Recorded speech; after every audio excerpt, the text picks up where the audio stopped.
welcome to Critical Tumble, where a bunch of longtime friends and internet nerds transcend geography through the power of Discord to play Dungeons and Dragons. And critically fumble, hopefully not too much, because we are starting to get back into combat. Previously, after some various pre-Oralmas shopping, gifting, and other various surprises that I think Hazel is probably still slightly vibrating over, the Cupcake Coterie went down into the depths of that big mountain range, or cliff face, or whatever the hell it is, between Equitas and Baronsvere. They don't know what anybody calls this place, because nobody in Baronsvere actually thinks about it as anything more than, there be we don't know what the fuck, and we don't really care. And Equitas probably has a name for it, but no one's asked. Currently, you are down sort of at the at what seems to be the bottom level with people in it in this particular area. It's hard to know, because when you were going down the mine shaft elevator, there were a lot of other little places that you could apparently have stopped, but you didn't. After a brief side quest resulting from Hazel knocking on doors after hearing explosions on the other side of them, because this is Hazel, and getting something of a side quest, they continued on through the through the hewn rock corridors of the mining consortium. What's probably offices. There's apparently some signs of life, even this close to the holidays. A fair bit of... there's one door, it does not seem to be the one through which you want to go, where there's a certain amount of apparently thrown paper and shouting. Somebody's having a terribly massive argument in there. And somewhere else is... Remy, make me a dex save. Oh no. Okay.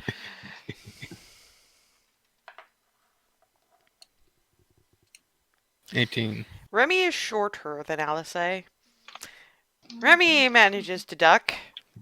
Alice does not, as what appears to be a slab of pie that is some bizarre shade of orange hits Alice in the side of the head.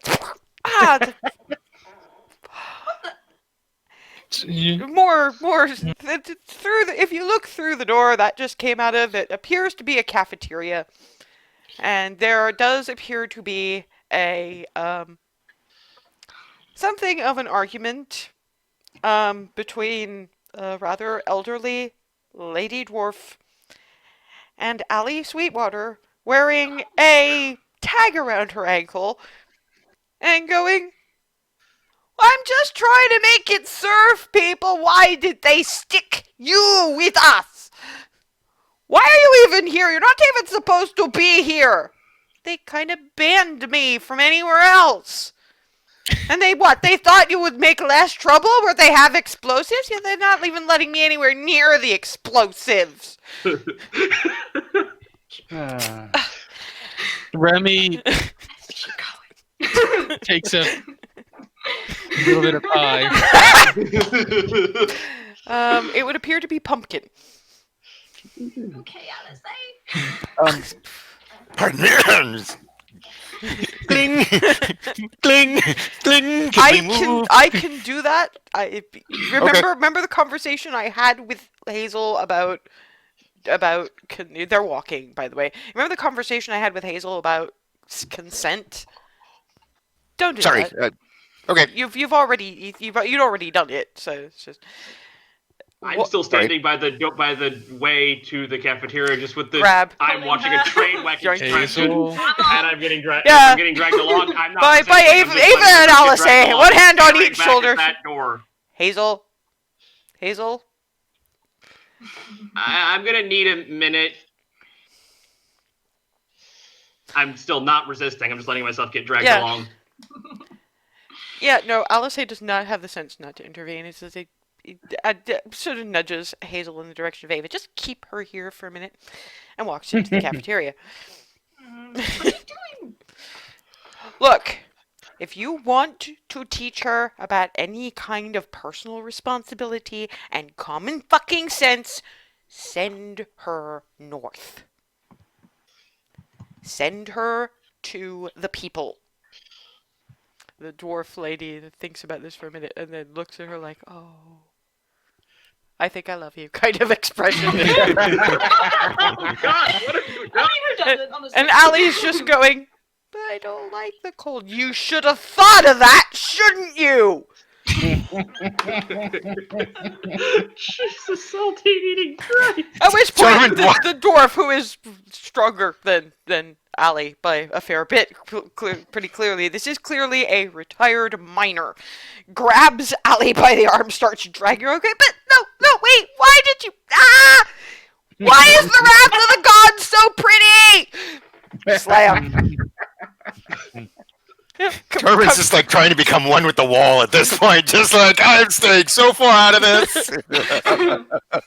I feel kind of bad about subjecting the people to her, but seriously, if anybody can beat some semblance of sense into her, it would be them. She makes useful things if she could just not flail more than I do. That's why. See, the thing is, if she flails with the people on the wastes, she ends up dead. So either she stops flailing, or she ends up dead. Either way, less flail. That seems a tad extreme, though. But Look. alright. She is dealing with things that could kill her and others if she flails at them. That's true. She just needs a far more solid reminder of that. And don't worry, we've got plenty of people who do actually feel cold. They will show her how to dress. Alright. She's looking around at the others. What? That's going to be a day. Onwards then, I guess. Yep. And onward they go to a set of large double doors at the far end of the corridor. And on one of them is just manager and tacked underneath. This had better be fucking important.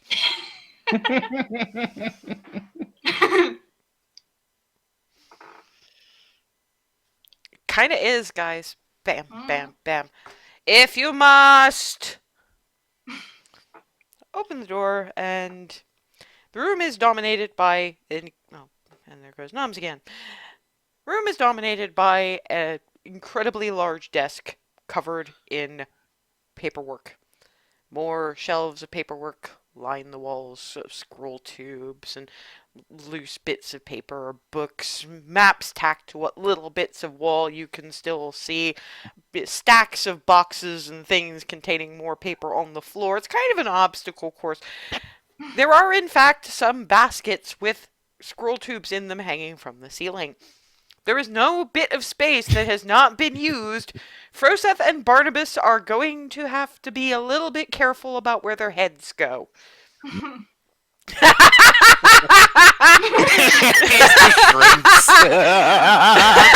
Made their slouch. Well, you know, it's with what Froseth's neck is like, it really is just yep. Barnabas will go with the time and tested. Okay, I can fit in this spot. Do not move.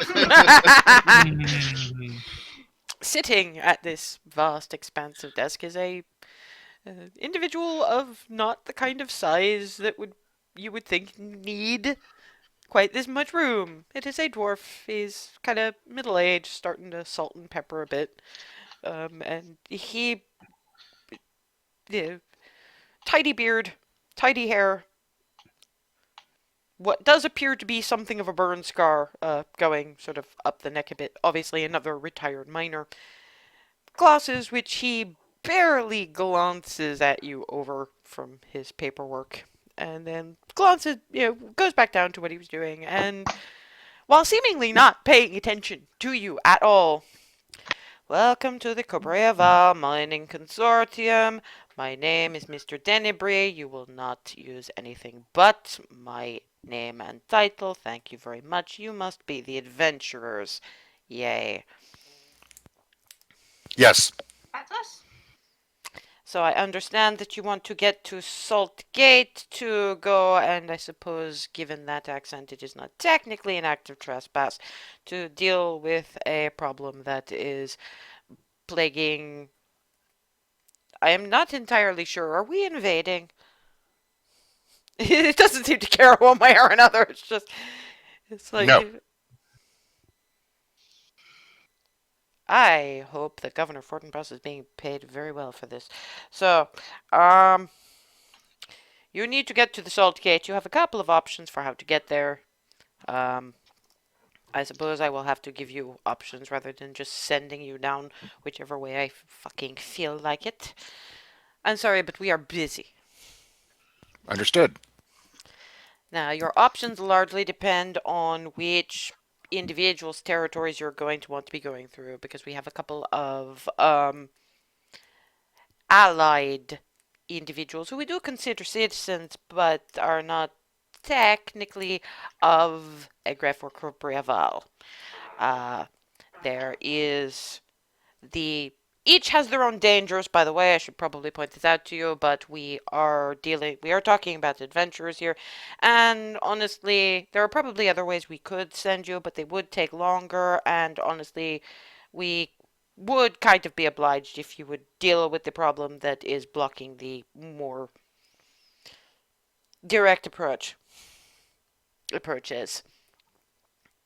So your options are going through Copperscale and the Kobold encampment, or there is going through our Deep Gnome colony.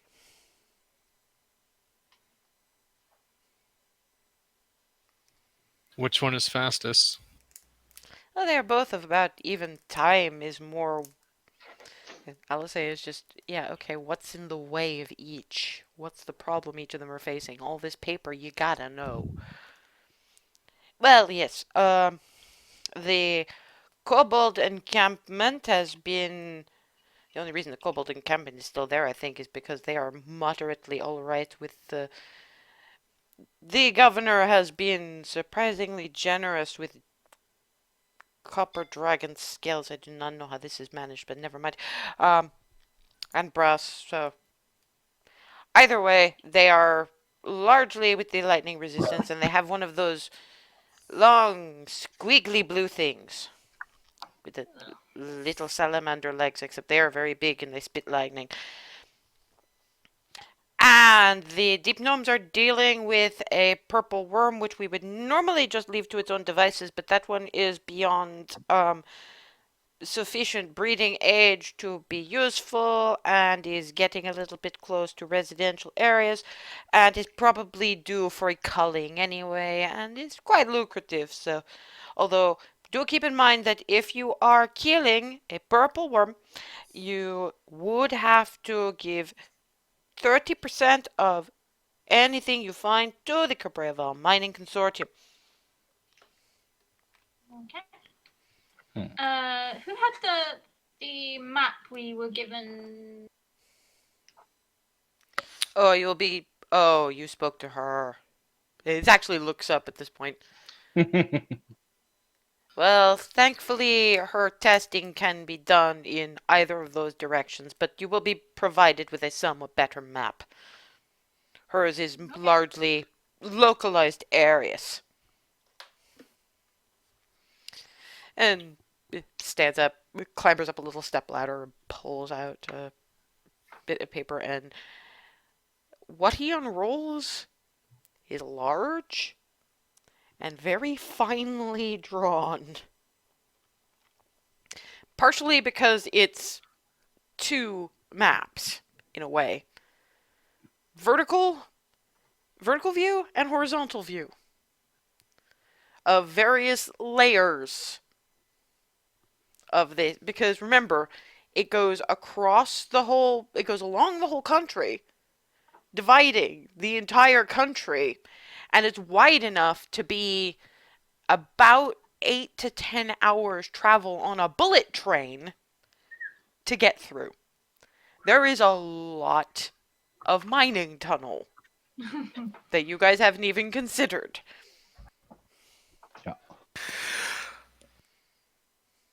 I vote kobolds.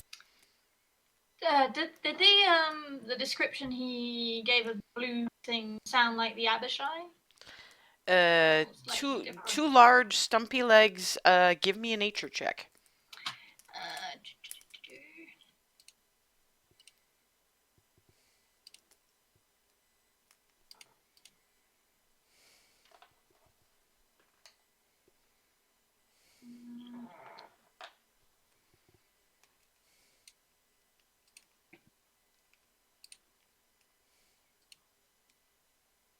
9.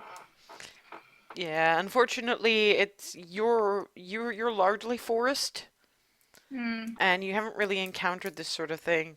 Although, Alice does sort of glance at Ava, clearly noticing the thoughtful expression, going, and murmurs, "It's called a behir, and he's probably not calling it because it's too close to the name of Ambier's governor." Oh. Why do you vote kobolds? Do we really want to deal with all the lightning spitting all at once? Hmm. I mean, given the hit our party funds had taken, I was looking at deep gnomes as much for purple worm as anything else. But Fair. I just we've faced kobolds before. We had a better idea of what to we, expect, I guess. dude, these are friendly not- kobolds. It's Yeah, it, Fair. and kobold you've got encampment that- you've got your dwarven dude looking up at you and going, "I'm sorry, if you were planning to do violence to our kobolds, Oh, I'm no, going to have to ask you to go away." No. It I was a think he misunderstanding. got confused by what you were saying. Like he misunderstood that these encampments were enemies somehow. Out of character, my internet connection went bleep, and I missed most of the description. So At which point, don't if you miss something, tell us. sorry. Because I thought I caught enough to hear that. never count But, on yeah. that clearly, because I have to count this as in character. Because now you've got Alice going, "Dude, when we were on our way down here, I was telling you about the friendly kobolds. That's why you wanted that you were squeeing about how cute kobold encampments Right. must be. I thought that must be why you wanted to go." Right. Sorry. Did the alley encounter scramble your brain that much? I think she does that inherently, just Yeah. by like area of effect. The only thing I can think is I must have cracked my head in the wall as I was trying to become one with it to stay completely out of that whole thing. My apologies. Yeah, it's okay. Keep going.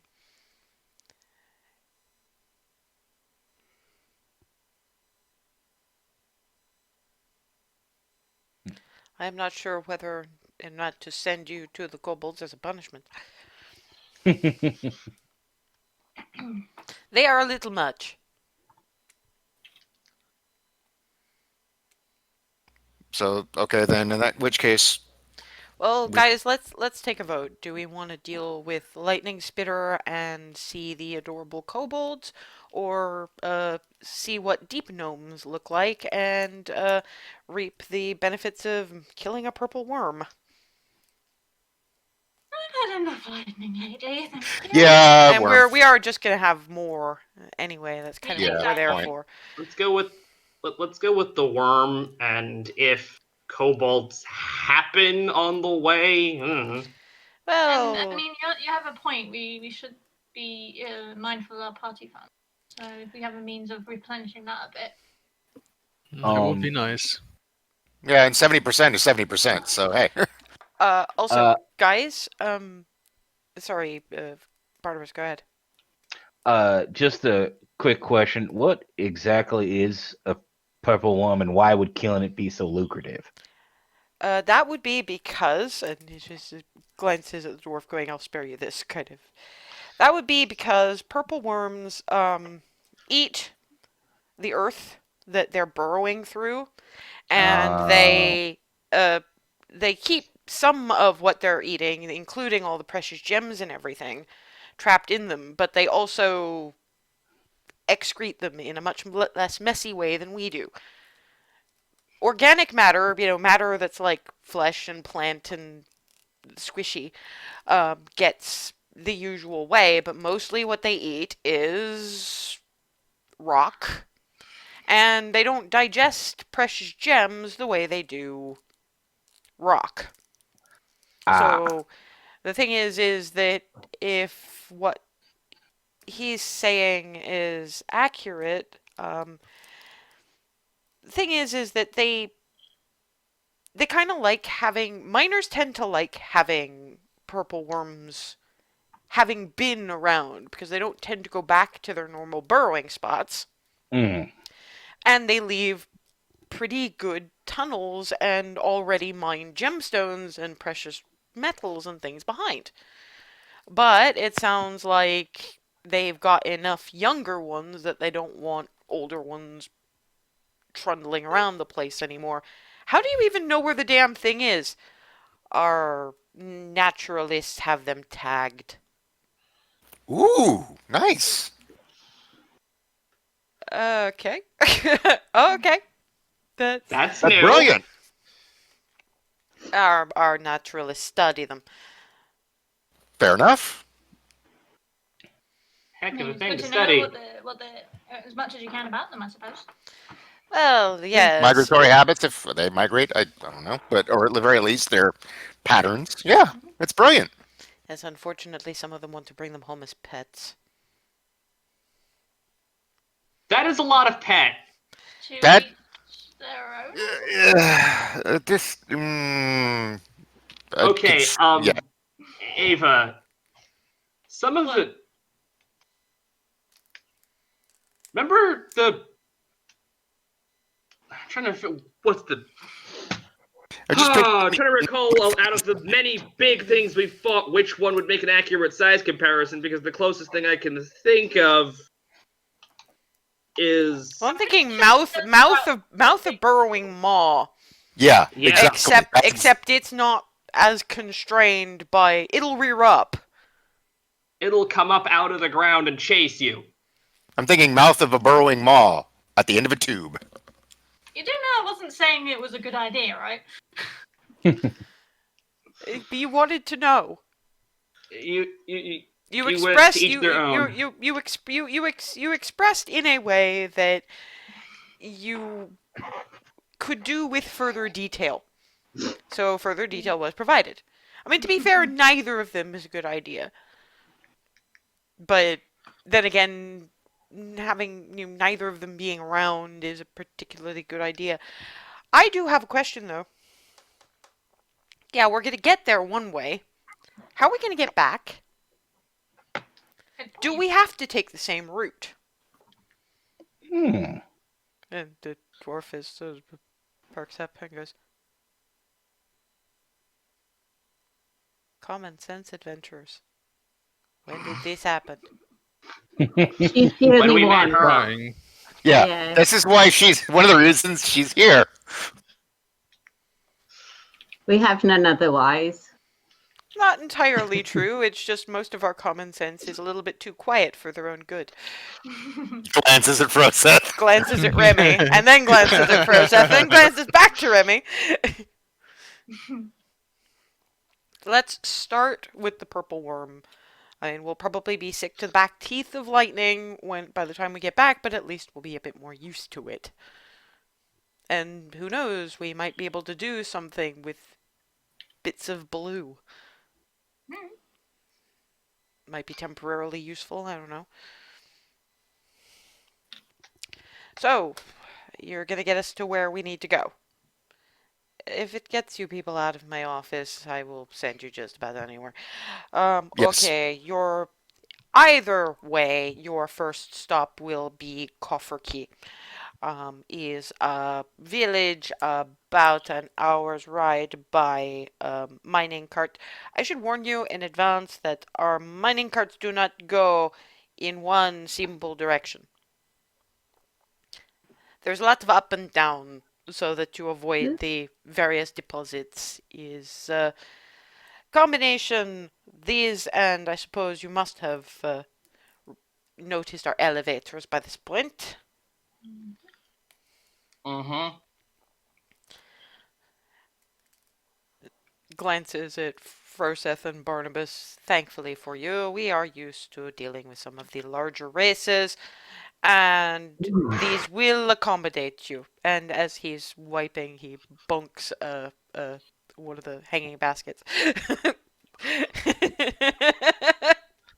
You're the one who said, I can stand here and not gonna move. You underestimate just how crammed this office is. Teeny tiny office. No, but big office. Just office, so much lots of stuff in stuff. it. Big office so full of filing cabinets, paperwork, and other things that you just so much as twitch and you run into something. Yeah, Jesus particularly the Christ. baskets on the ceiling. Yeah. That's terrifying. Yes, you will go to Cofferkey, and you will find the mining cart hub, and you will look for the bit. There will be a sign. It will say the up and under. That will get you to the Deep Gnomes primary encampment. They have several. And you go from there. I tried to stay out of the business of both the kobolds and the deep gnomes. The deep gnomes are more or less alright, although they are a little bit eager to please, but that is nothing on the kobolds because they keep waving copper weapons and saying, "Hail!" Oh! Oh no. I do not know entirely why, but I am honestly a little bit afraid to ask. And it does not impact my day-to-day life. Therefore, just please get out of my office. Thank you very much. Have a pleasant day. Thank you. We Thank should you. go. We need Thank to you. go. Barnabas, give me a dex check. Oh, Oh boy. First has enough basic dex to get out without butting a basket or anything like that. You come close, but you don't catch your horns on anything. Okay. So just a little awkward large bull man. He avoids it all. It does not look graceful. No. I mean, it could be worse. He could have tripped over something. Mm. Then Darvin just walks up alongside it and a little bit behind Barnabas and just kind of goes on whatever arm, wherever on the arm he can reach, just pap, pap, nicely done. And keeps it moving. He's about 6.5 feet, so he's about Frosa's height, so it's not that much of a reach. You're not that short. Right. Sort of in the Okay. 5'8" kind of range. Yeah. Basically my height, yes. I'm overjoyed you think so. All right. I'm going to walk by Darvin, pull the war skillet, just kind of tap him lightly on the head, put it away.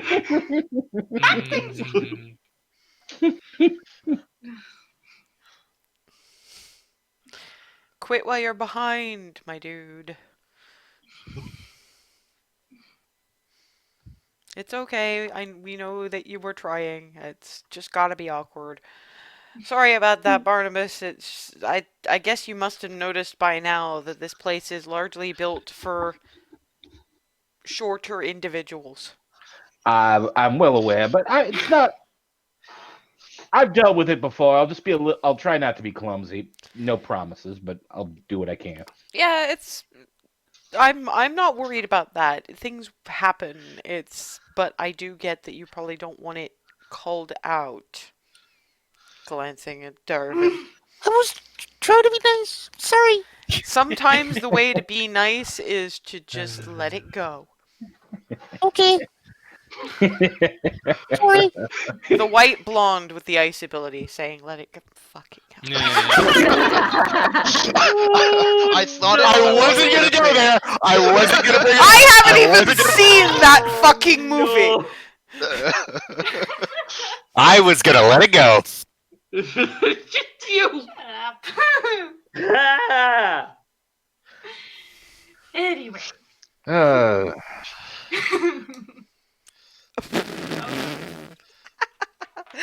Uh, Darvin is effectively, he's walking along towards the back of the pack, going, meep, and is crashed into by a ballistic alley who's being chased by like Oh, 3 dwarves in what appear to be some kind of uniform, and both of you are in a pile on the floor. Whoomp. I mean, No! No! No, no, no, no, no, no, no! Darvin, still on the floor, wraps his arms around Allie, and the 2 dwarves come and thank you very much for that. Terribly sorry about the inconvenience. you okay, Elvin? Yeah, I think. Okay, no, she missed a kidney. Okay. And then she's dragged away, still kicking. I don't want to go north, I don't want to go north, I don't want to go north. Give my regards to the riding moose. Oh boy. try to stay calm. Think about the whatever it is you think about, but just keep it in here. That was perhaps too long. No, Yeah. it's a fairly long corridor, but you get just as they're prodding her into the into the elevator.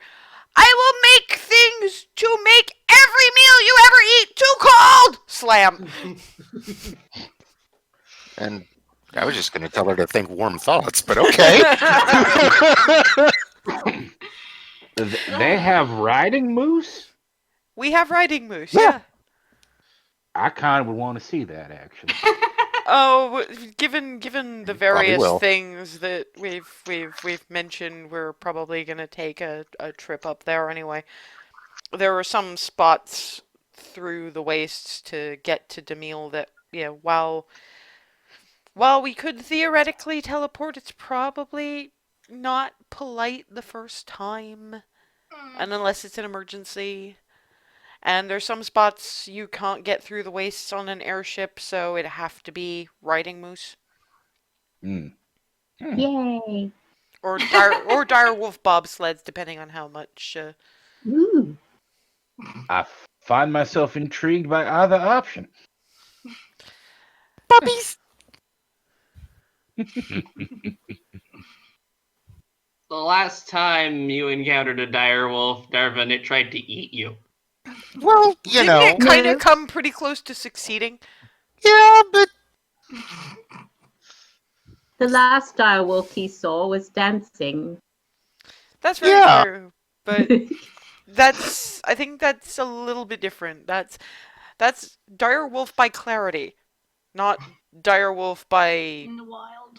Well, to be fair, the ones Trained. the ones the people have aren't exactly in the wild either. We do train them, We don't just wrangle. Do you guys really think we just wrangle No. wild dire wolves? I don't think that's the case, but that's certainly an image. I think Remy's enjoying that. By this time, you've gone down a side corridor and into what does look like a small train station. And there is actually a little sign. There's a flicking paper bits, and currently it says, next mining cart to Cofferkey, 2 minutes.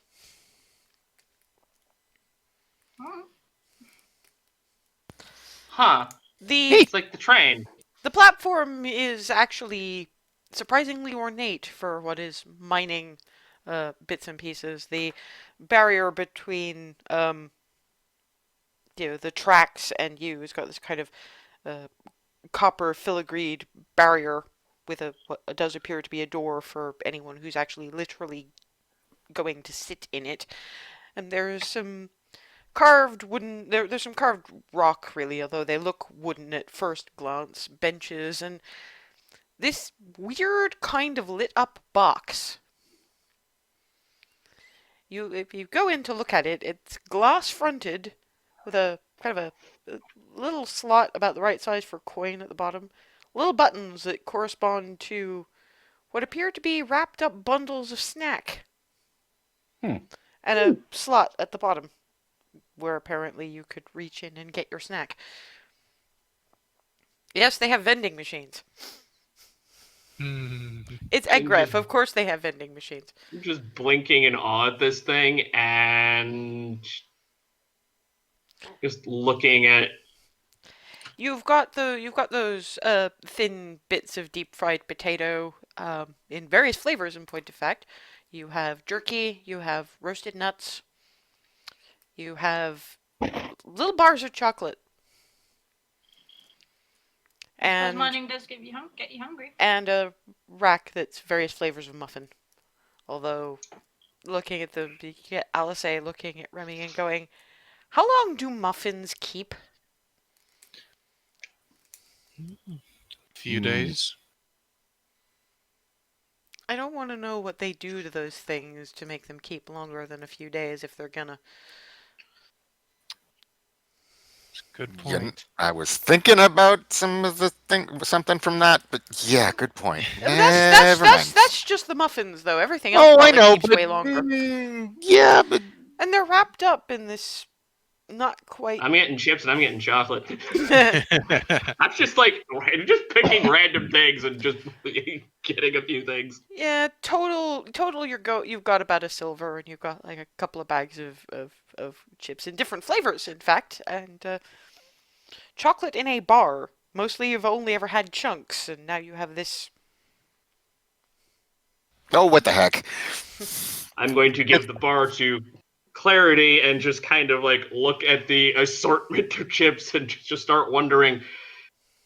Barnabas, pick one. The options she has picked are plain salted, salt and vinegar, ketchup, and sweet chili. Ooh.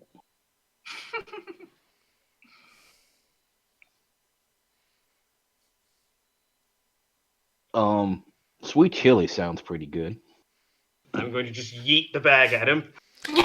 Okay, make me a dex check, please, Barnabas, because this is Hazel not looking where she eats. Mhm. Hmm. Sorry. Yeah, there we are. Yeah. It gets stuck on one of your horns. I mean, Z sort of just shrugs, takes it off, and uses it as a handy hole. And starts digging in.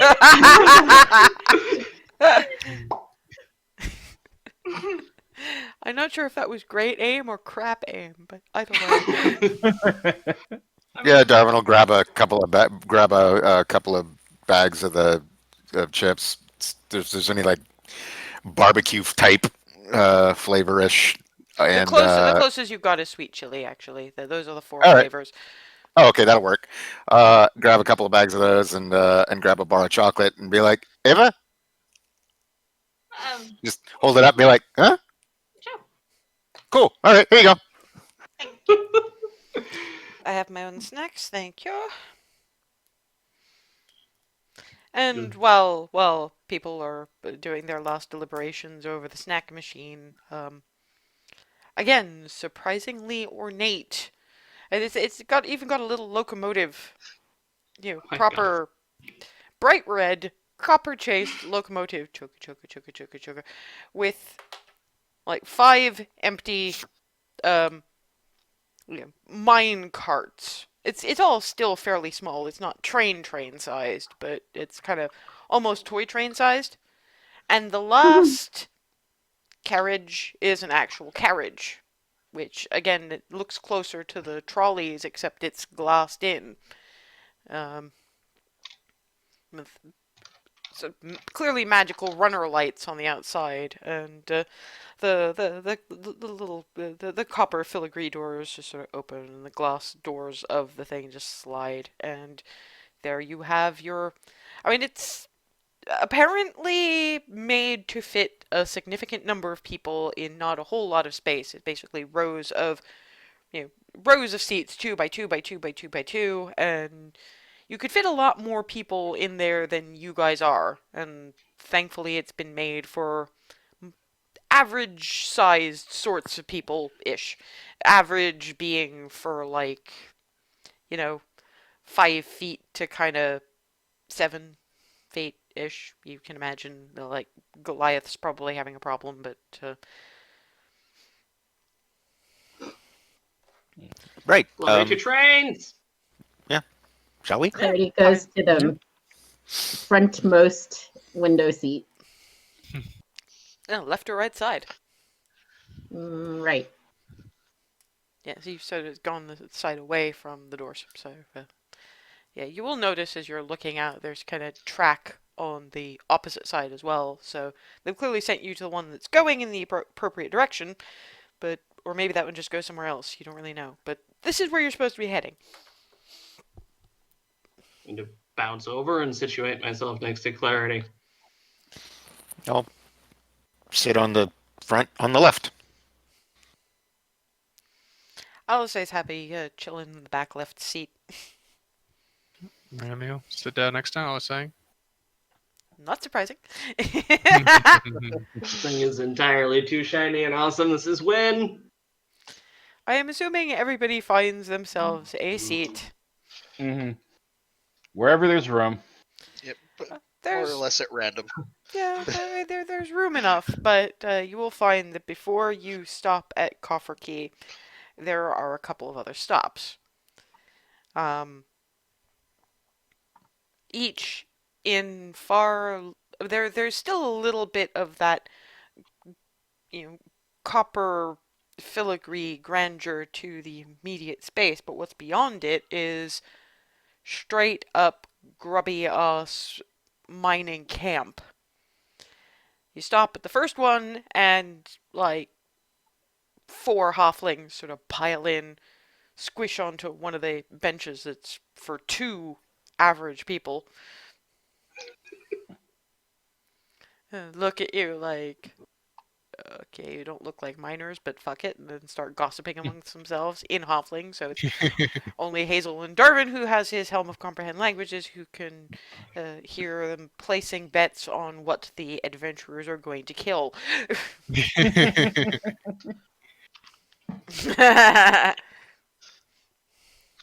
Don't want to ruin the betting. The next stop basically fills the mining cart, and any of you who decided to sit in seats not with another member of the party will find themselves sharing space with individuals. Darwin finds himself seated next to a dwarf with a slightly less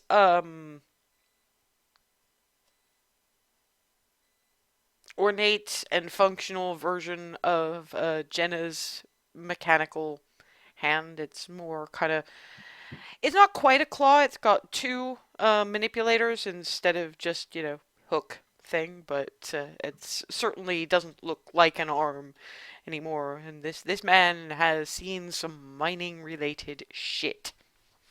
Yeah, I just sort of.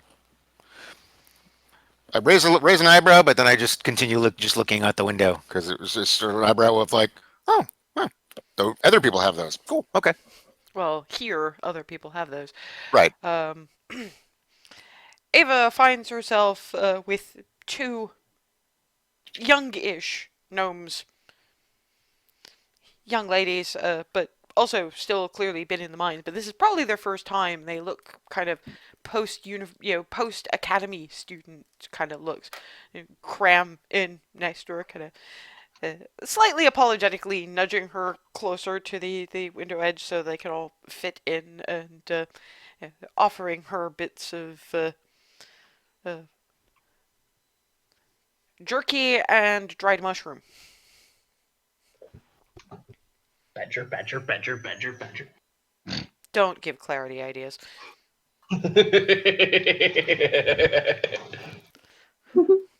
Barnabas ends up with Halfling.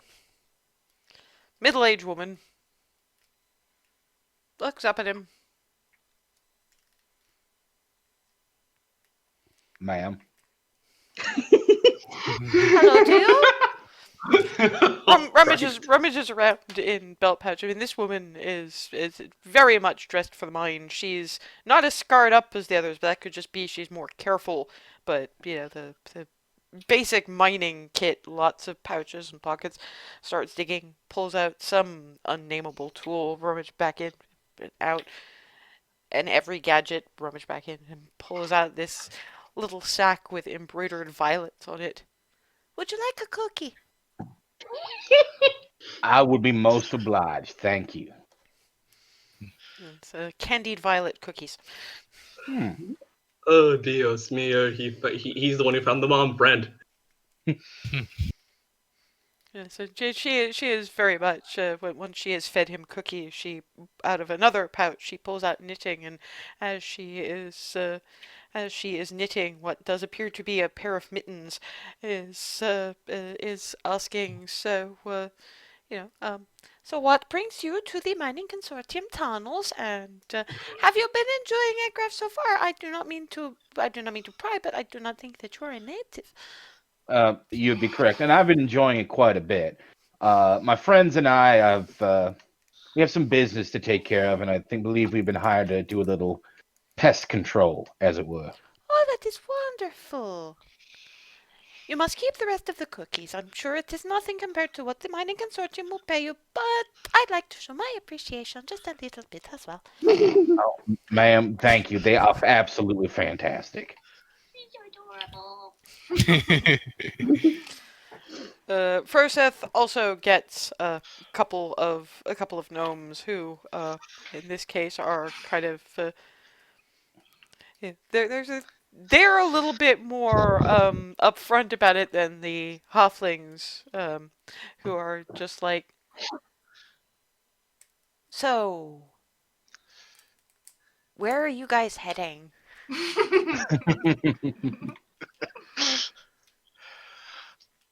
How much should I say? Just a question. Up to you.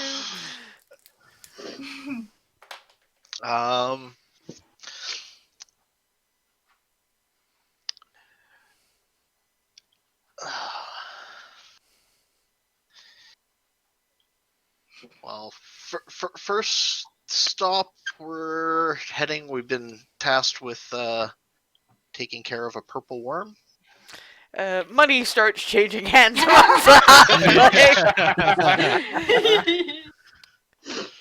Oh, kick ass!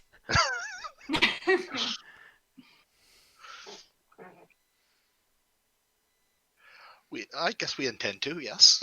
Do they have No, it asses? doesn't really have one, does Alice is watching that conversation, just going, trying desperately not to make the laugh too obvious, because she didn't want to interrupt this at all. Another Darvin's- great reason for sitting at the back. Darvin is very, very intently looking out the window, just Well, I mean, I guess it's got a backside. That is true.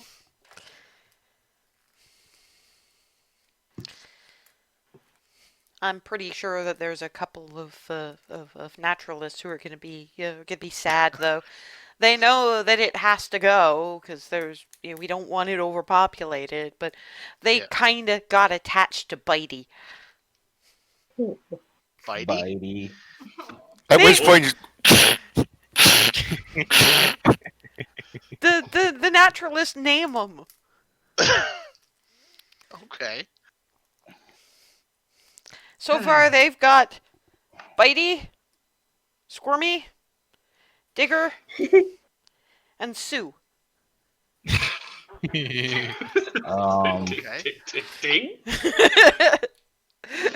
Hey, Claire, did any of that match up to any of the names you've given your stuff? Not yet.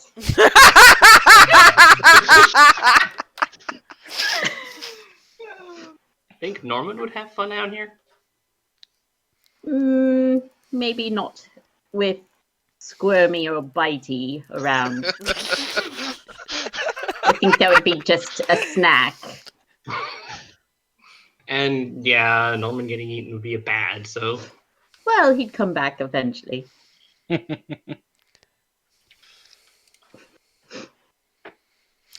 Yeah, no, the two gnomes are far too interested in explaining the crazy nature studiers kicking around the place. Don't even get me started about the ones that study the mushrooms.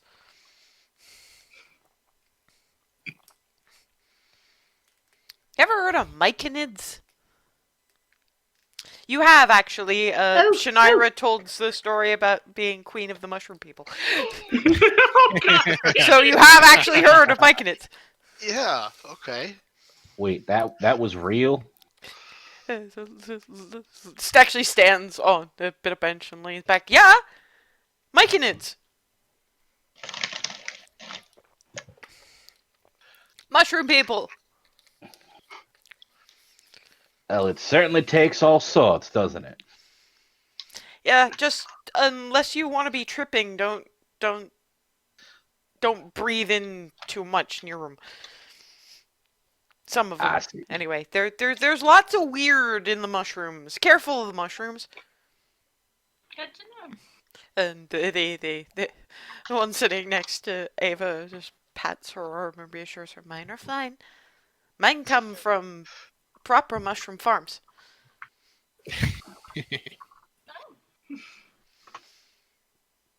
I do not truck with the wild mushrooms.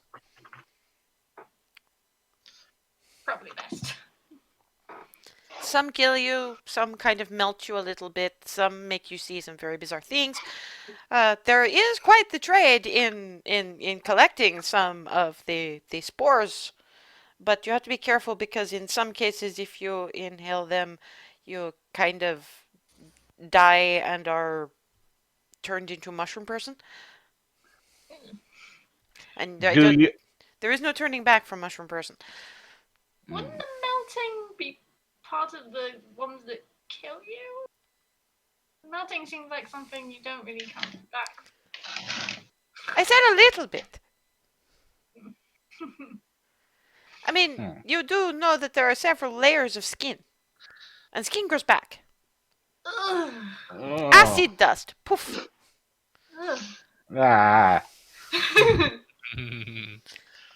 Just a quick question. With the turning into a mushroom person, is this like a total conversion, or is it like just the mushrooms animating the body, as it were? It starts off as the latter and then becomes the former as the mushroom sort of starts eating the flesh that is you and converting it into more mushroom.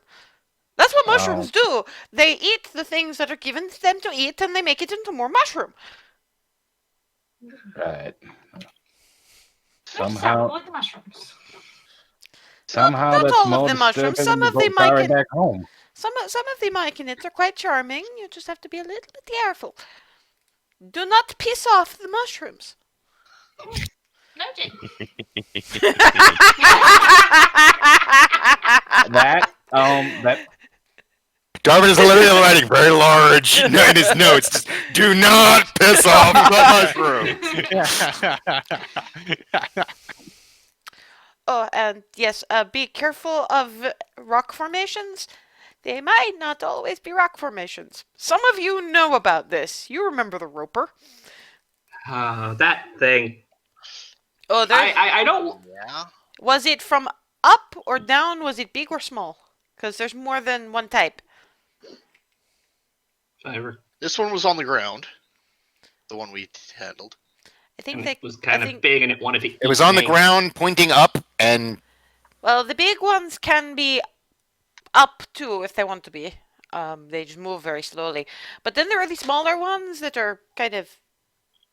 They look... Usually they like to be above because they like to drop on you and start... That is a noise. Is indicative of eating. See? I don't want to be lunch.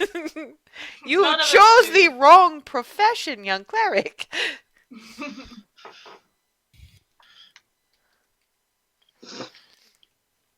If you wanted to not be lunch, to be absolutely sure of not being lunch, you should have stayed in a nice, safe monastery. Or clerichood, or temple, or whichever. I mean, she's not wrong. Also, occasionally you will find things that look like shadows, but then they turn out to be these flat, angry-looking, cloak-looking things that will drop down upon you, and again, slightly larger. Yum yum yum yum yum. Okay. Oh, so like the shadow. demon rug. Possibly. Did the demon rug have eyes and teeth and a stingy tail? No tail, but No. it did try to eat me. To be fair, the rug just tried to strangle you, and it did not have eyes or teeth. I am aware of that. I'm just none of the paraphernalia of trying to chew, but I think it still wanted to. Possibly, but if it lacked the paraphernalia too, I suppose the worst it could have done is dragged you in the general direction of a stairwell, wrapped itself around a railing, and then punted you over the side so that crack. She clearly likes hand gestures and sound effects, this woman.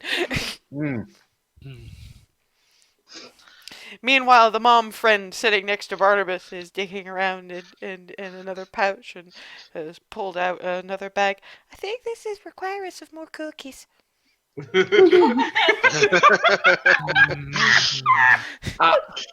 I'd have to agree with you, ma'am. I really Darvin's just sitting here taking copious notes and going, "Holy crap! What did we get ourselves into?"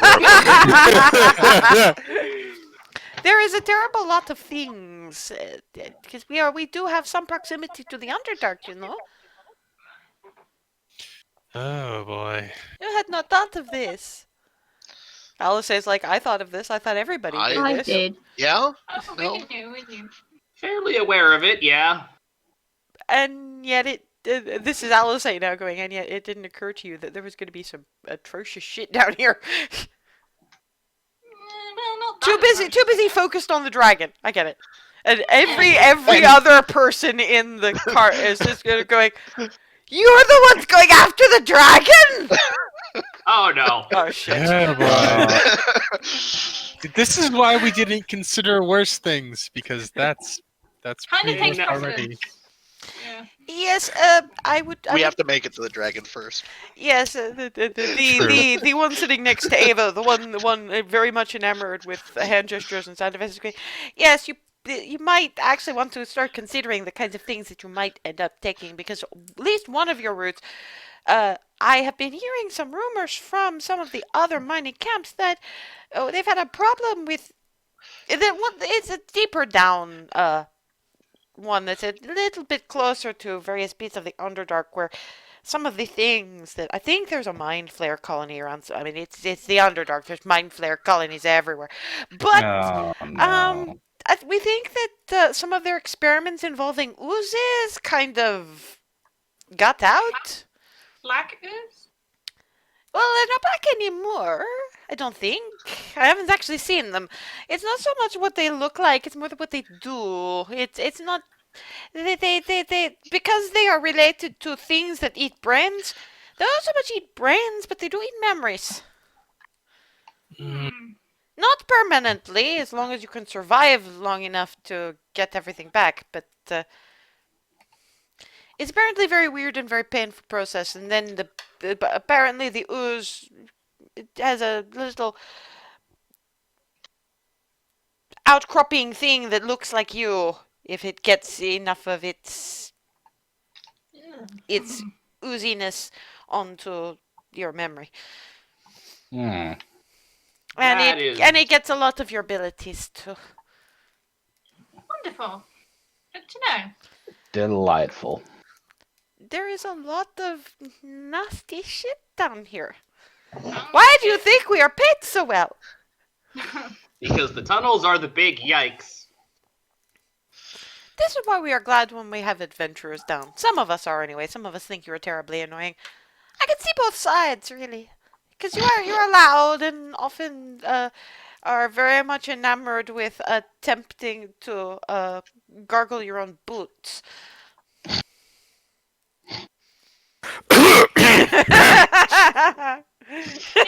the adventurer's life. We know well the taste of shoe leather. But at the same time, you eradicate pests and you spend money in our encampments, so, you know. Speaking of, and then you pull into what is apparently Cofferkey, and what you have is... Have you ever been to really nice old-timey train station? You know, which is like architecturally pretty, but The Russian small. metro. It's like almost quaint, kind of cottagey almost. Hmm. It's pretty. And, I like it. and everybody else just sort of piles out and just waves at you, and you get Hazel and Darwin get from the halflings. That is probably the best trip I've ever had. I'm gonna be drinking off that gossip for a month.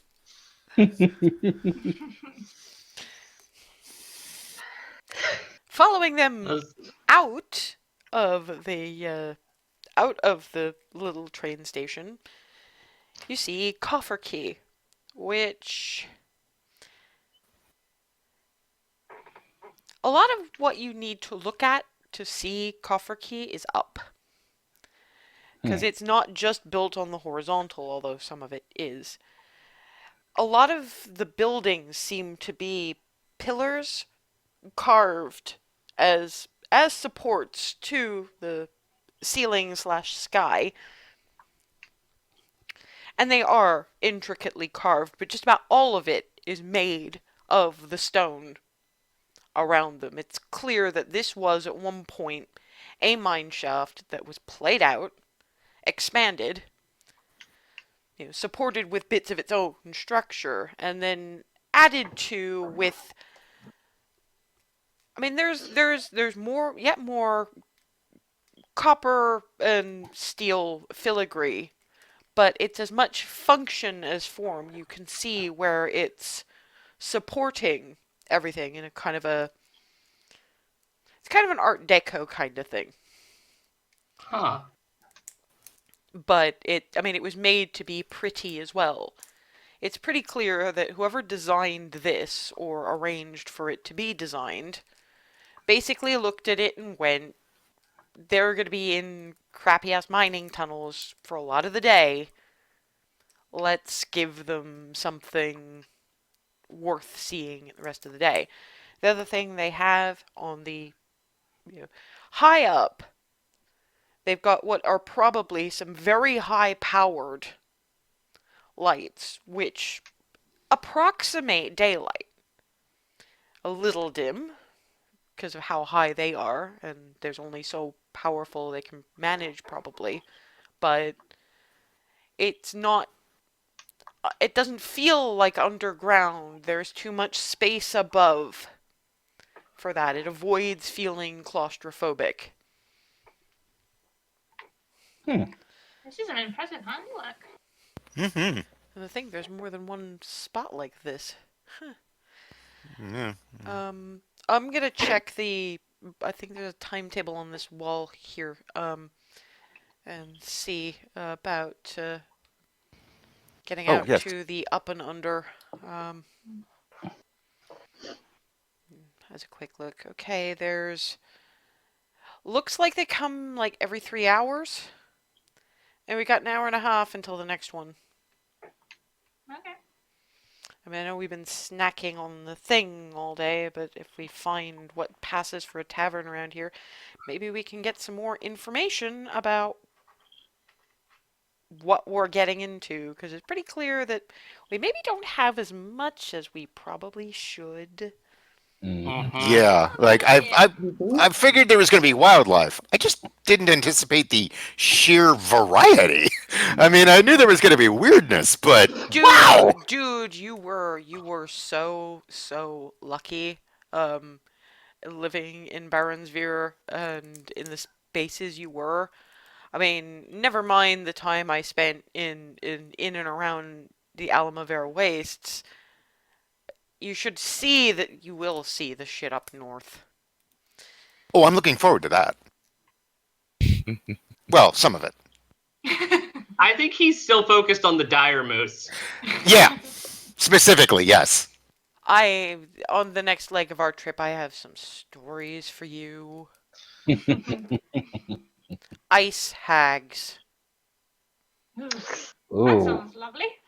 Oh no! If it's anything like the ocean one, that's gonna be nasty. Oh, Oh, believe me, boy. it was. And on that note, we're at about break time, so we will leave us for the moment, and when we come back in about 5 minutes, we'll find a tavern and find out what you guys are in for.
And we're back in the mining town of Cofferkey, which is probably more impressive than a lot of people thought it was going to be.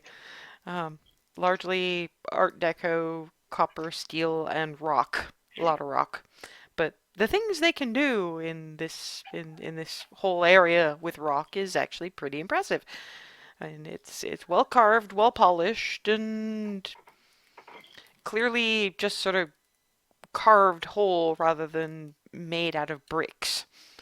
So, I mean, Furseth is probably looking at this and going, that's some next level mold earth shit.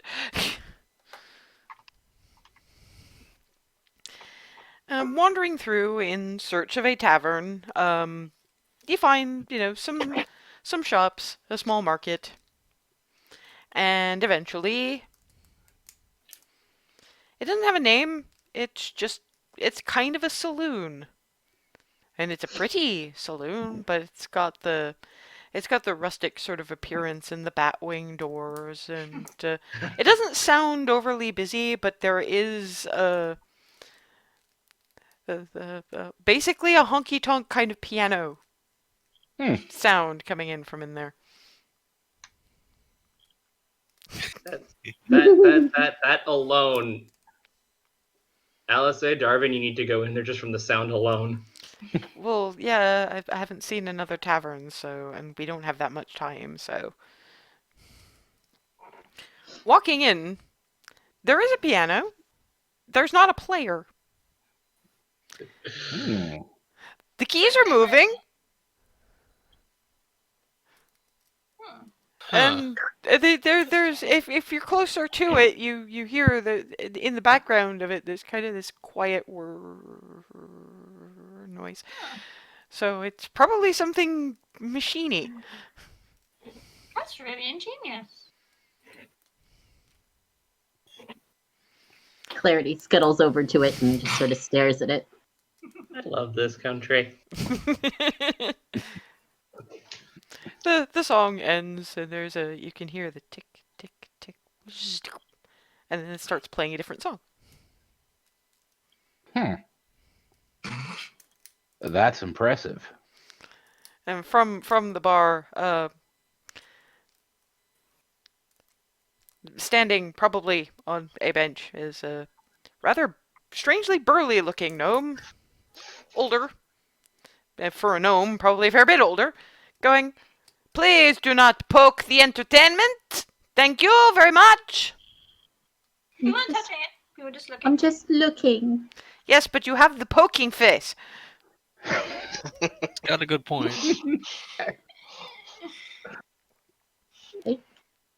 It's. I want to know how it works. I know. You can ask. I'm sure they'll be able to tell you. No, she'd have to ask the manufacturer. I just know it does, and that poking at it tends to make it not work. Fair enough. That's pretty fair. Are you going to have a drink or some food, or are you just going to not poke my piano?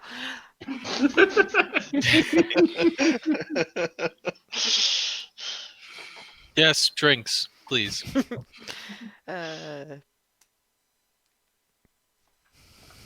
How much of an asshole is this? Yeah, this guy's trying to be an asshole. You say drinks, please, and he sets 8 random drinks on the bar. And says 6 silvers, please. Alice is just, you walked right into that one. No, you should have asked what drinks we meant. Remy picks up a Randy drink and walked. sniffs it. Okay, so that's a D8. What do you have? It smells, I mean, what you have is a small-ish mug. It smells appley and kind of floral. Takes a sip. Make me a constitution save. Oh. Yes! You just try to sniff how strong it is.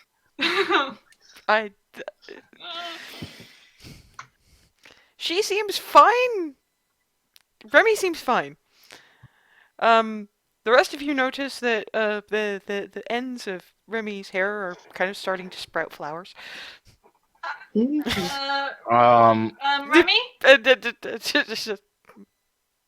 I'm going to take a random drink and try it. Constitution save. Can I try I'm in full surprisey mode. You got me started, Can I okay? knock it out of her hand? You know what? No. You were too busy trying to let Remy know what was going on with her hair. Hey! Oh, alright.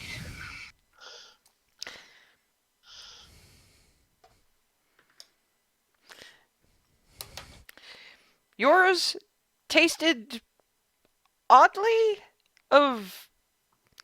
There was a sort of a yogurt and sort of a fruit and sort of a cedar-ish kind of undernote to it, and all of a sudden, Hazel is a ferret. Oh. Oh! Remy looks back down to her drink. What are those? I'm just glaring at the barkeep. Drinks. She asked for More drinks. Specifically, She didn't ask specifically. She asked for drinks. that's not the point. Squeak. I pick up Ferret Hazel. How long does this last? Is a standard polymorph about an hour. Oh, I put Hazel on my shoulder. Yeah, and Remy is doing this, and she Pictures feels now. the flowers. how long does that last? It's about the same amount of time. Are any of these drinks non-magical? No. Can I just get a nail, please? Touch them. 4 coppers, please. Bunk. You see, this is how you do business. Well, it's down 5. Thank you. And Alice puts down her own. I'll have the same. And one for her over there and slides. And basically just slides the silver on the bar and one for her. Yeah, it puts down 4 more and one for her and points to Ava. There's Did we still... pay for these? Yeah, you paid for those. I'll take one and drink it. Constitution save. Oh boy.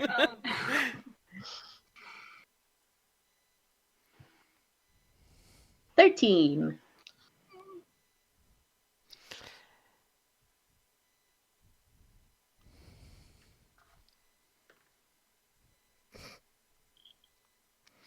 Yeah, what you have is... Oh, this is not going to be fun. Okay. Oh no. What you had was something kind of nectar-ish kind of tasting, and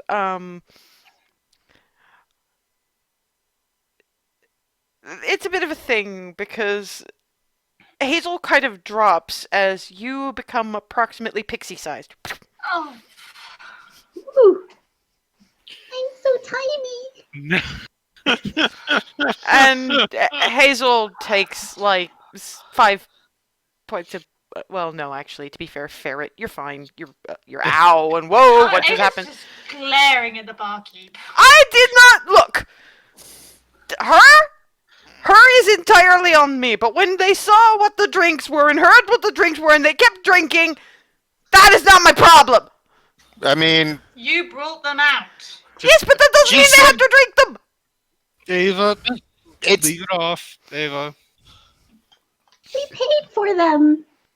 and Yes, we Clarity, have better we things to did. do than having ferrets and flowers in your hair. look, we got Well, an hour then and a you half. As long should as have it's made by them then. not drink them. I'm trying to climb Hazel. Letting this happen, and then once clarity is secure, no. going to try and climb Ava. Well, ferrets are made But for I that don't kind know of to climbing. make it easier. To be fair, all of them together are kind of heavy, but it's just... And once I'm up there, I'm going to look at Ava's ear. Okay, that's a point of piercing damage. Get off. Sorry, did you literally just bat? Yes. he bit me. Okay, at that point, that's I have 2... a clarity on me. Yes, but that's still 2 Whee! points of falling damage for each of you. Yes, that's kind of what I'm pointing this out to Ava. You just I knocked know, 2 but people you off. bit me. Right. So And Alice is just like, so do you... Please tell me you do food that's not magical. Yes, if you ask for specifics. Non-magic meat on non-magic bread with an assortment of spreads that, again, are not magical. For... I don't know if everybody. Can we wrap up 2 for later? Yes. Sure. Good Then idea. 2 for later. I That- can have a kid's meal. You can have... I don't Tell think you what, you can use your sandwich as a bed until you're big enough to eat it. Yay! So, everybody but the 2 who are too small for this shit, get sandwiches and ale, because Alice at that point just puts a gold down and goes, ale and sandwiches and, oh my... Yeah, okay. Ree, this is Agref. This is Cobrea-Val. Don't do that. Don't ever do that. They're weird here. Yep.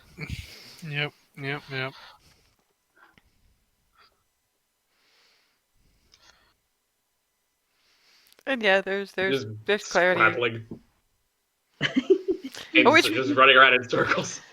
Giddy up! Yeah, that's the point at which Alice kind of grabs you both.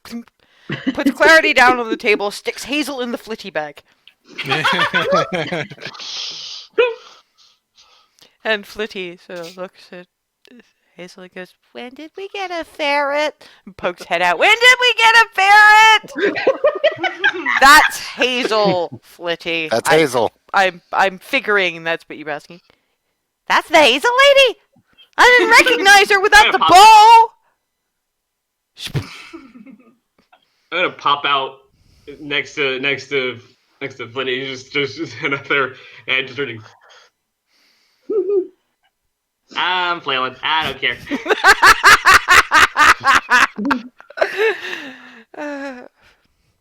Oh, this is the adventurers heading triumphantly for grand adventure. We're a big deal.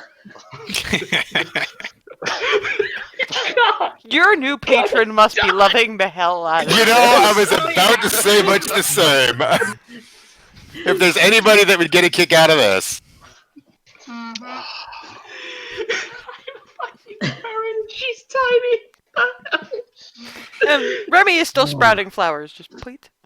Her hair is kind of garlanded in them now.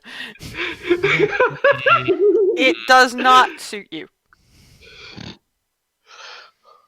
No. I almost want a sketch for your mother, though. No. Okay, it's at that point Darwin starts laughing. Wow. The only person in this group that could get away with making that comment. That's why it was her. Yeah. Bravo. Also, it's partially because Remy knows she doesn't mean it. Not really, anyway. So lunch happens, and they try to take their time so that, of course, then there's the minor issue of people start entering the bar because you guys were in a little bit early for lunch, and then the lunch rush starts. And they glance over at Ferret Head poking out a bag, going, and tiny little tiefling. And not going to San Francisco over there. And turn around to the barkeep and go,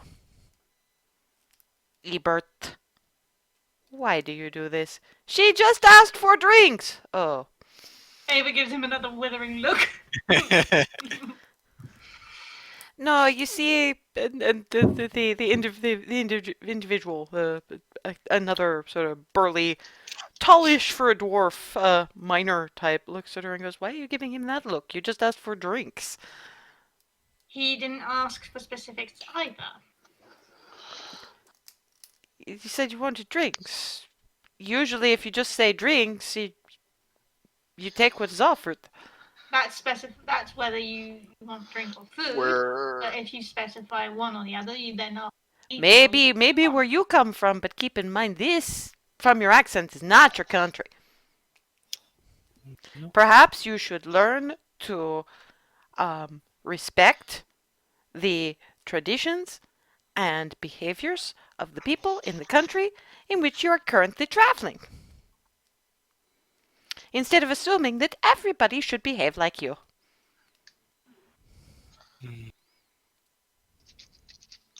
And getting all cross when they do not. Would you like it if we went to where you live and insisted that you should follow our rules? I suppose not. You are simply upset because your friends, obviously not this one, but these two seem happy enough, decided to get into the spirit of things. It is an hour of your time. It is a little bit of light and silliness in a time that, if the looks of you is any indication, is going to be a dark time. Perhaps get into the spirit of the silliness and forget the minor inconvenience and how much it damages your delicate sensibilities. If you want delicate sensibilities, you go to Anbeer. Have a good day. And walks over to the bar. Alice is saying absolutely nothing. In that, Darvin's just like, boy, this is really good ale. it is actually quite good ale. There's a kind of a heavier, muskier, darker note than you're used to, and it's actually really good. Yeah, I'm actually gonna take a moment after all of that and go. Excuse me one sec, and go up to the bar and say basically exactly that. This is exceedingly good. There's a darker note to it than I'm used to. Really, really good. Thank you. And walk back to my table.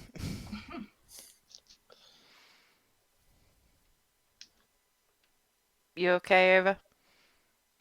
Yeah, it'll wear off soon, I suppose. You're a long way from home.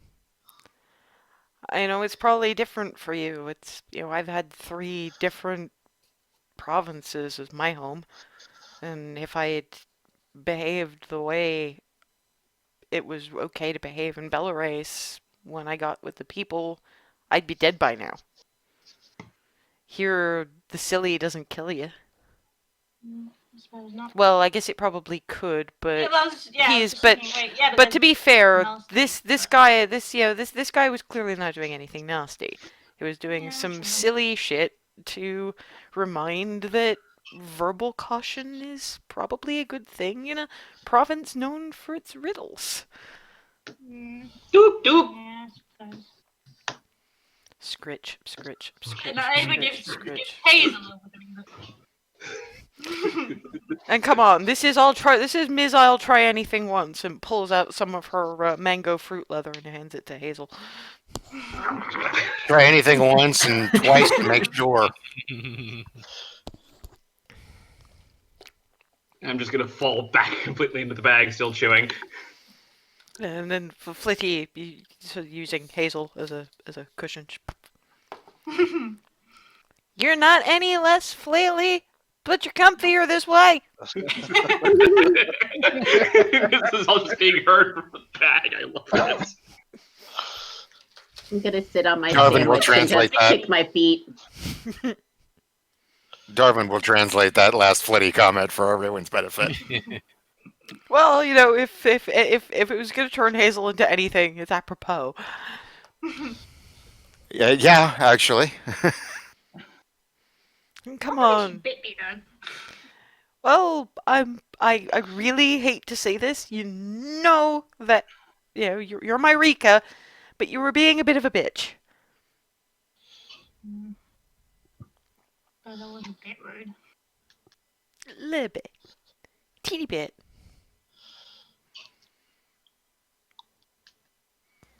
I know. Yeah, what he said. I know it's hard. I know you're used to something really, really different. There's 2 ways to approach. Really, really different. Go with it and enjoy the weird and the silly, which you sometimes do. Or let it make you angry, and the anger kind of... I'm pretty sure it does something to your stomach lining, because I knew a couple of people in Belarus who worked too hard and got too angry, and they had awful stomach problems. I think some of the healers called it ulcers. Do you want ulcers? That's how you get ulcers. Apparently. Yeah, I think Dad actually ranted about me giving him those at one point. That's a little hazy. That was a long time ago. To be fair, I can see it, but he wasn't the type, as far as I can tell from the stories, who goes with it. And then reaches into the bag, pulls out Hazel, in that usual ferrets will just hang there kind of way. But come on, look at this face. Is this face not cute yet? Look at I'm this. getting the fruit leather too. So it's wobble, wobble, wobble, wobble, wobble. There you go. You're smiling. Come on. Hazel, can you do something suitably apologetic for the biting? Because come on, you drew blood. Scarf down the rest of the fruit leather. I think that's ferret for so sorry, very sorry, forever sorry. Yes? I'll take it. Just very frenetic nodding. Scritch, scritch, scritch. You want to scritch the hazel?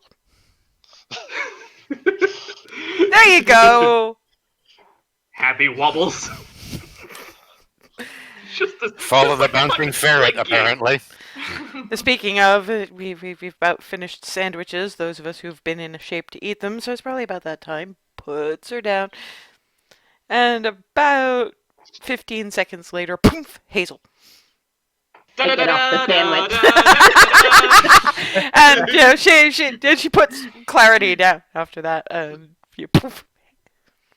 Clarity size Clarity. And the by now the flowers have fallen out of Remy's hair, although they're kind of stuck in the neck of her armor. And Alice, once she's done putting people down and kind of pulling flower bits out, tucks one behind one of her ears and just I love this country. It's more this province, actually. Believe me, they don't do shit like this up north. It's more wrestling with the dire wolves and riding moose races, and the various skill challenge games. Praise the power of Uber Moose. Something like that, yeah. I'm just imagining something that big at speed. Oh, how do you I gotta think see that. How do you think we get through that much snow? Well, yeah, I know, but it's one thing to know, it's another thing to see. Or visualize.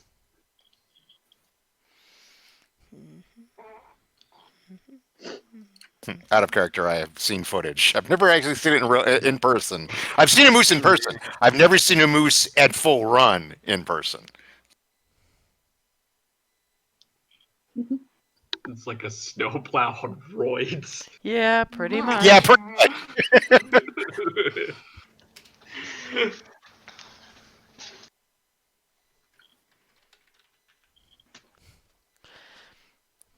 And she can actually do it. I'd forgotten she can actually do that. Silent image. Moose at speed. Through a snowdrift. Darvin's jaw is just on the table, basically. Just, holy crap! That's incredible! Wow. How does a creature that big go so fast? That's a lot of bulk. All of that's muscle. It's surprising how well being strong translates to being fast. Well, yeah. I mean, Sometimes it is, sometimes it isn't. Hazel is not usually the fastest of us all. No, I am not. To be fair, neither is Ree. Then again, you both have Technically armor. not, but that too. Plus, you have other advantages now. Exactly. And come on, eat up, you two. Glory to the power of food. Yeah, she gets the ale that she set aside for you, slides that over too. So, how was it being a ferret, Hazel? Wiggly. Yeah, you really did seem to enjoy the wiggling. well, not exactly. And Clarity, Sorry. how was it being Jaloy-sized? I got to sit on a sandwich and ride Hazel. Not that way.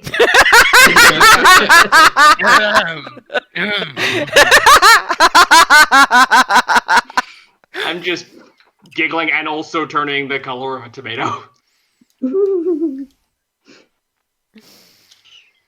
Yeah, I just wanted to flag up that I just got through the whole big lecture about words and phrasing and how it's very important.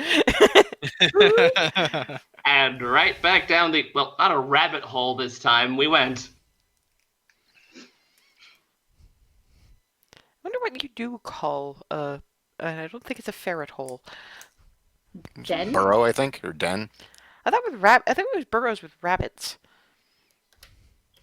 or Warrens, or I think a lot of this stuff is interchangeable. Common is a stupid language. You okay over there, Barnabas? Yeah, not wrong. Common is kind of inelegant. I just meant in general because this has been like an hour of stupid. My tolerance is going up and up the longer I'm around. It's fine. Thankfully, you're with a group I mean- that specializes. I mean, this isn't exactly the information I expected we were going to get, but, you know, hey, okay. Yeah, I think we were too busy being like ferret and things to. Maybe we'll get something at the deep gnome. They probably know more about what's on deeper out anyway. So we'll just call it a lesson learned and a bit of fun had. Or we better get going, or we're gonna have to wait another 3 hours. And do we really want to spend another 3 hours in Kobrea-Val town when there's a possibility for yet more? I mean, I know we kind of do, some of us, but we do have shit to do. Mm-hmm. Yeah. And Onwards to Back- the grind. back to the train station, and there is another one of those mining carts. This one is bigger. It's still pretty, but it's longer. And most of it trundles past the station platform, and you can hear sort of clunk clunk, which seems to be supply deliveries and equipment being dropped from above by. You're not sure whether it's mechanical hands or magical hands or both, but what little you can see, there's a lot of big lifting.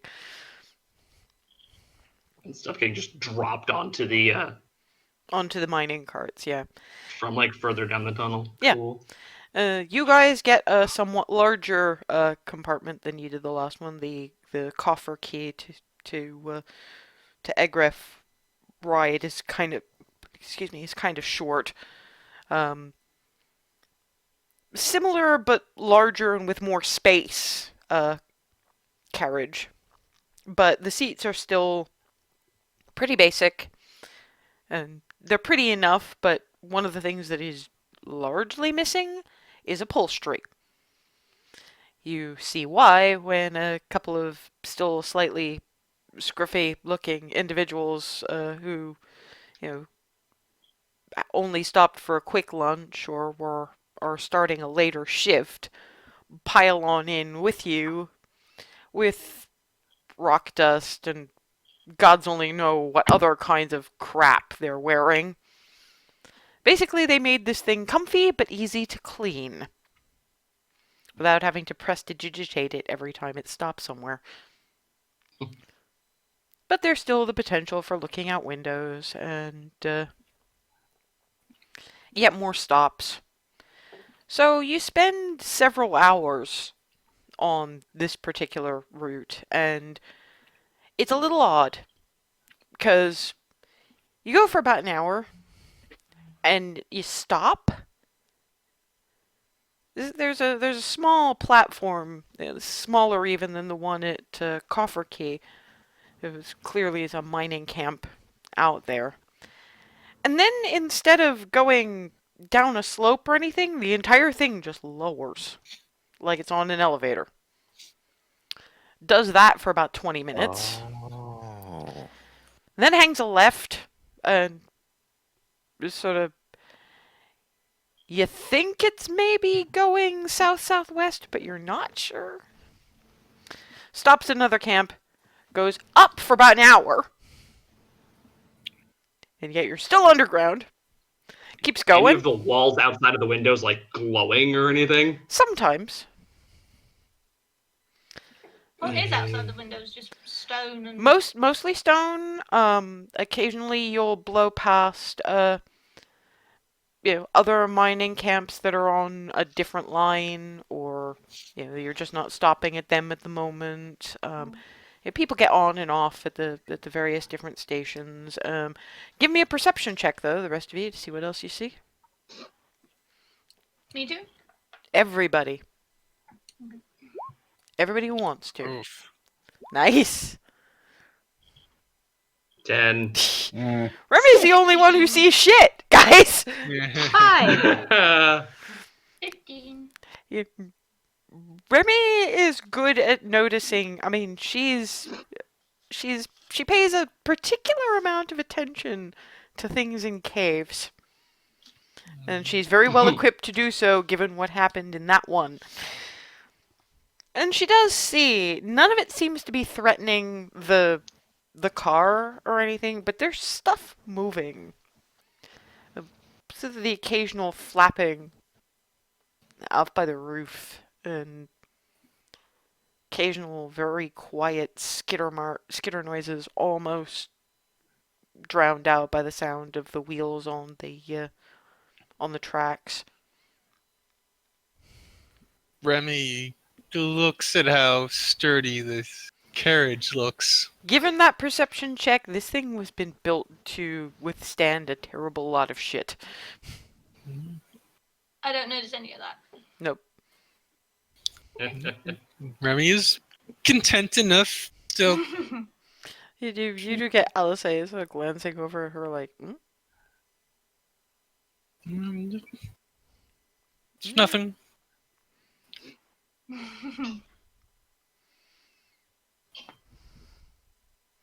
Make me a deception check.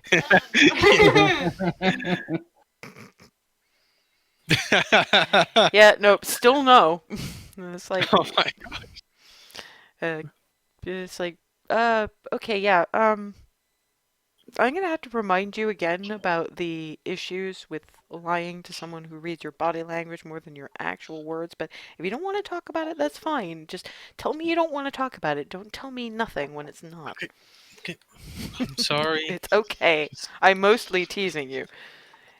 It wasn't bad, by the way, just that you have tells. I should know. Yes, you would always. It's just things out the window, but we're Yeah, moving fast, and this thing looks pretty sturdy, so nothing to worry about. like I said, you didn't have to tell me. You could have just said you didn't want to talk about it. Mm, Which is equally true. mm. It's good, you're fine. Shoulder nudge. And continue on, largely unthreatened, for several hours. It's kind of gone past dinner by the time you get to...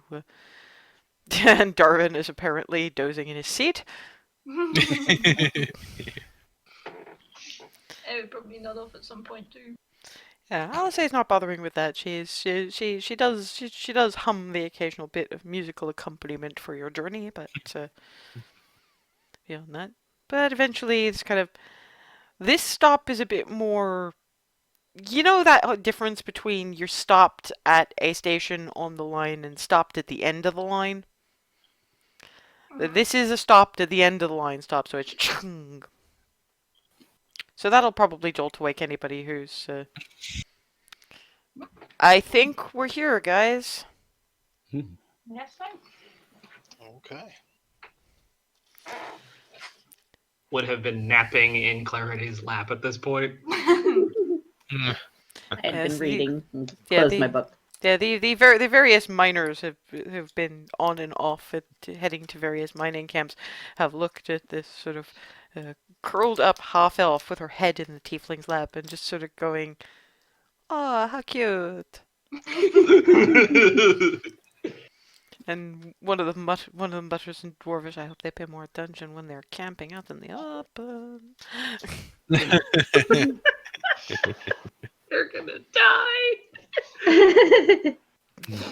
Yeah, but again, this is Dwarvish, so it's only like Farseth and you're napping, so it's only Yup. Farseth and Remy that really get that one. And sort of going, if there's going to be more lap-related incidents, they should be reminded that this is a public place.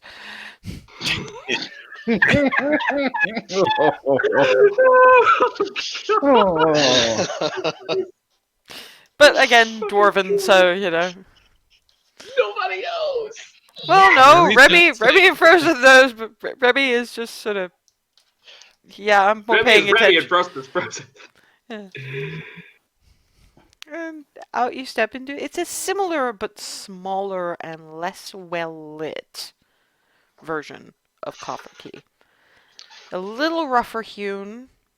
Again, a fair bit darker. Those of you who do not have dark vision are not going to be blind, but you're struggling a little bit more than those of us who do have dark vision. There are sort of street lamps, but you know that spot between the street lamps where you're kind of like, and they're still not very bright. The people who generally live here clearly aren't that much for the light. And perception check, you don't have disadvantage yet. Those of you without night vision. And now Remy's perception entirely. Ours just bottomed out. At least Remy didn't walk into something. Mine is a 2. Yeah, Clarity is too busy going, I get a chance to look at that locomotive.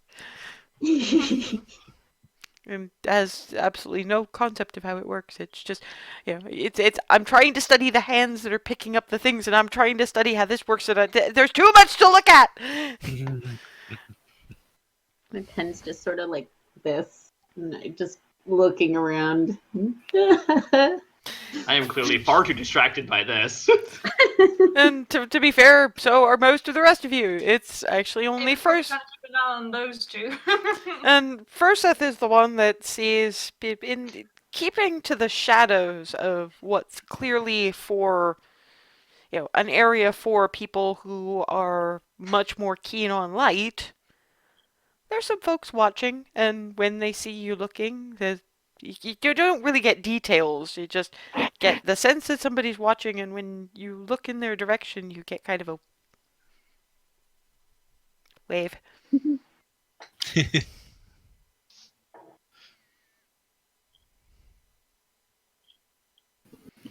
And after a minor hesitant moment, out steps. It's kind of like what you get if Shinaira was a gnome. It's a gnome, but with very dark skin. The kind of thing that would blend in well with the dark brown rock that's around them. Similar colored hair. Eyes closer to how Clarity's look, except rather than amber, they're more sort of pale.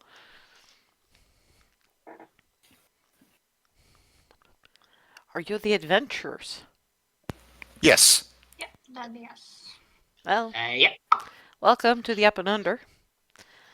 This is where we deep gnomes call home. This is pretty cool. It's lovely.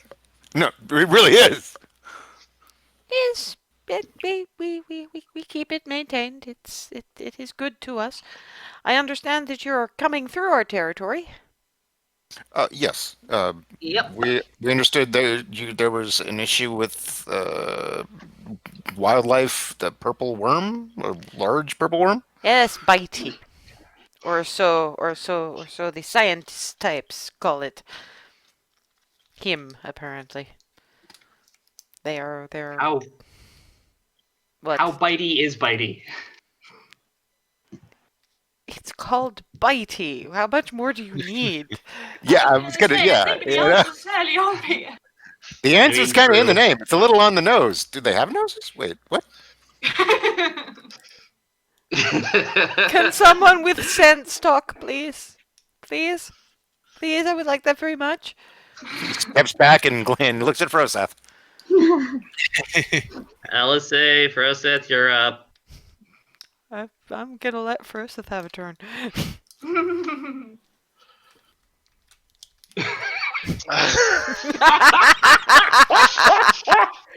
Okay. Oh,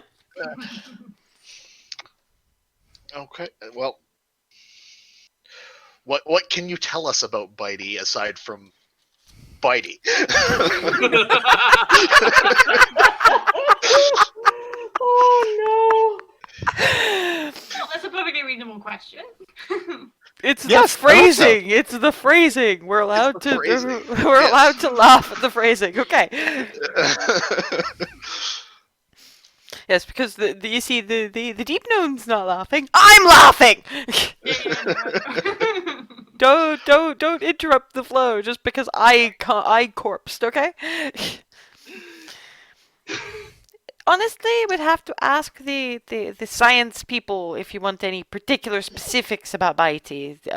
We know his approximate trumping grounds at the moment, but again, the science people have more of the details. I can send you in their general direction, but and I assume you have one of the beacon maps.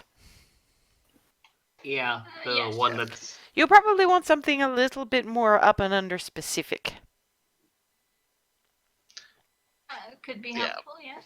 more than Uh, likely. pull- Yeah, 'cause the other map we got is Reaches into haversack, pulls out map, hands it to Furseth. Yes, it's kind of bending down because it's still gnome size. It's about 3 feet tall. all the way down. The science types, they drink in the there's a tavern at the very far edge of town. It is also kind of an inn, so there are rooms if you need them. Honestly, your stay is largely covered as far as any of the missives I have had about your arrival go. I am kind of the mayor here, so my At which point Darwin just sort of goes, "Oh," and bows a little. you're getting the look like he actually backs up a little bit from you, like what the fuck did he just do? Figure of He authority. was I think trying it's to a be reflex. polite. No, you see, you only bend like that when you expect someone to chop your head off.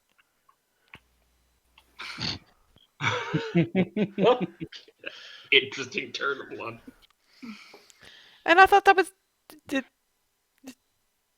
I don't. All I'll say is, like, actually, to be fair, that is kind of the whole point of bowing. It's, I am here, I am prostrate, and you could chop my head off and I wouldn't even see you do it. That's apparently where bowing comes from. That is weird. Some people take that part of it more seriously than others. You guys just turned it into.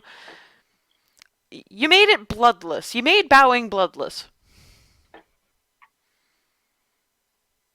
Yeah, that's forgiven values at that. We're from Marinsphere.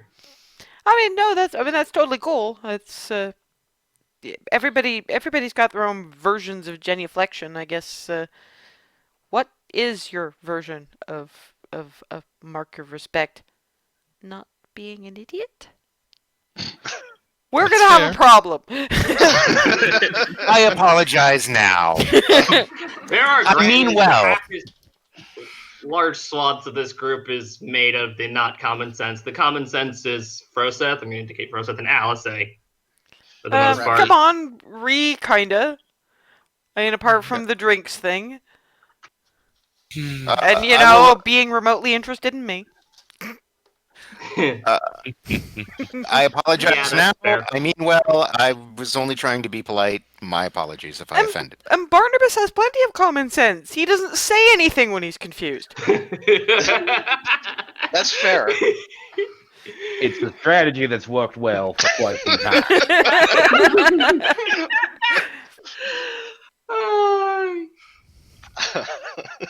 He just manages to be looking increasingly baffled until someone answers a question.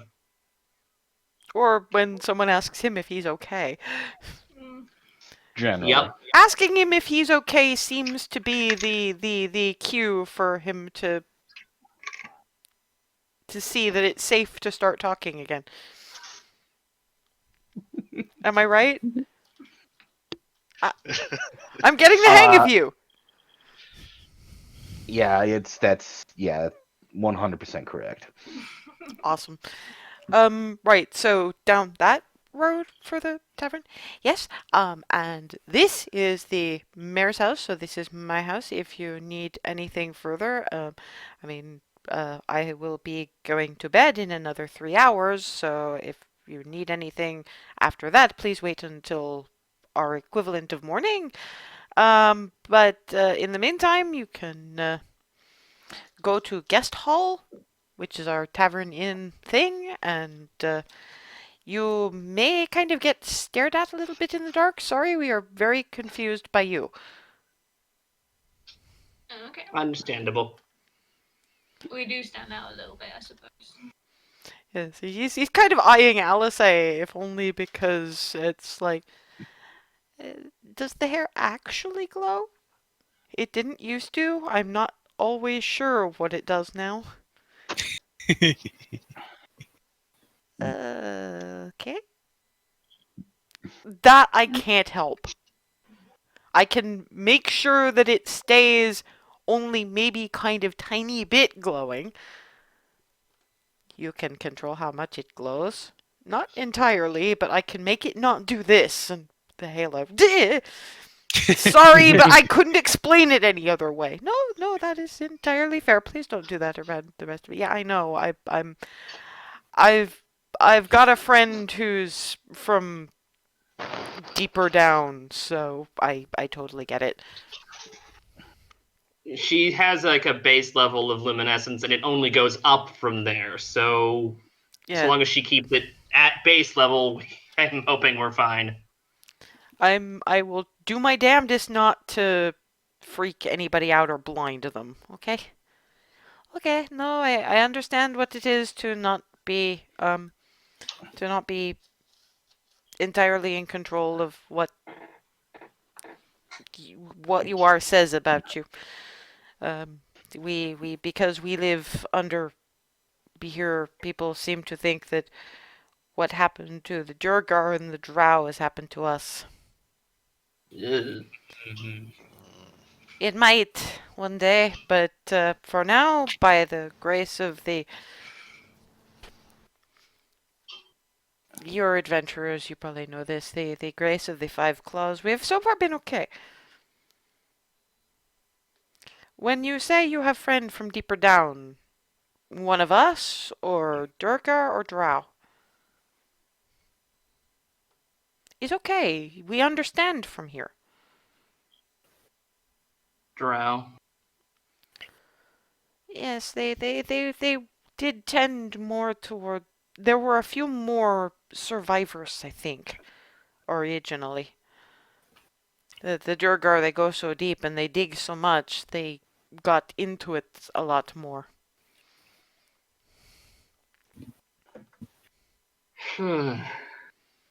Base full of a lot more than lava, from the sounds of it.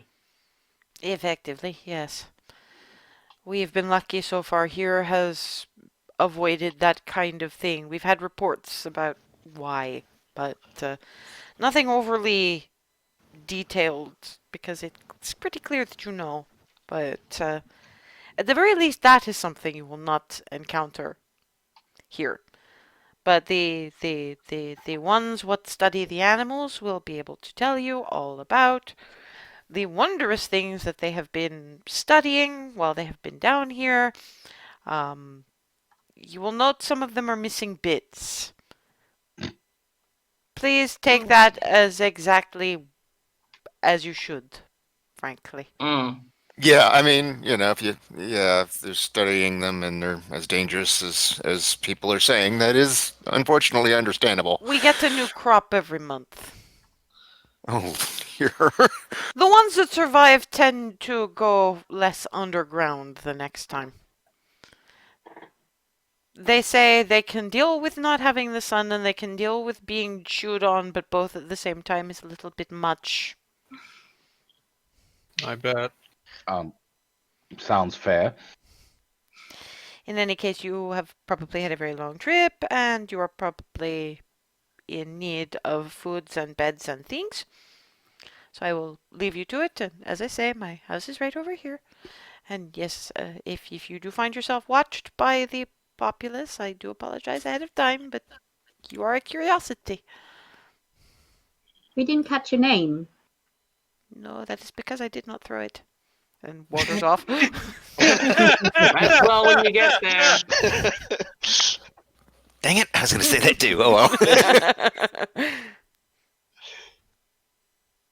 Good response, though, I gotta admit. All right. Well, look. If we go in tomorrow, which we'll probably have to do for some reason or other, you can ask his name then. Yep. I think we're getting, we thought Egref was bad, but Egref is used to tourists. This place is just pure Cobrea-Val. Yeah, Chicken chaos. we might end up with a little bit of either deliberate or unintentional, though I'm not sure how much unintentional that was. Hazing, I think, is the term.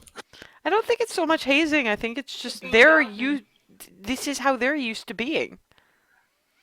I mean, That's why I think most of it's unintentional. I mean, like I say, she starts leading the way down in the direction of of where they were gestured to the tavern.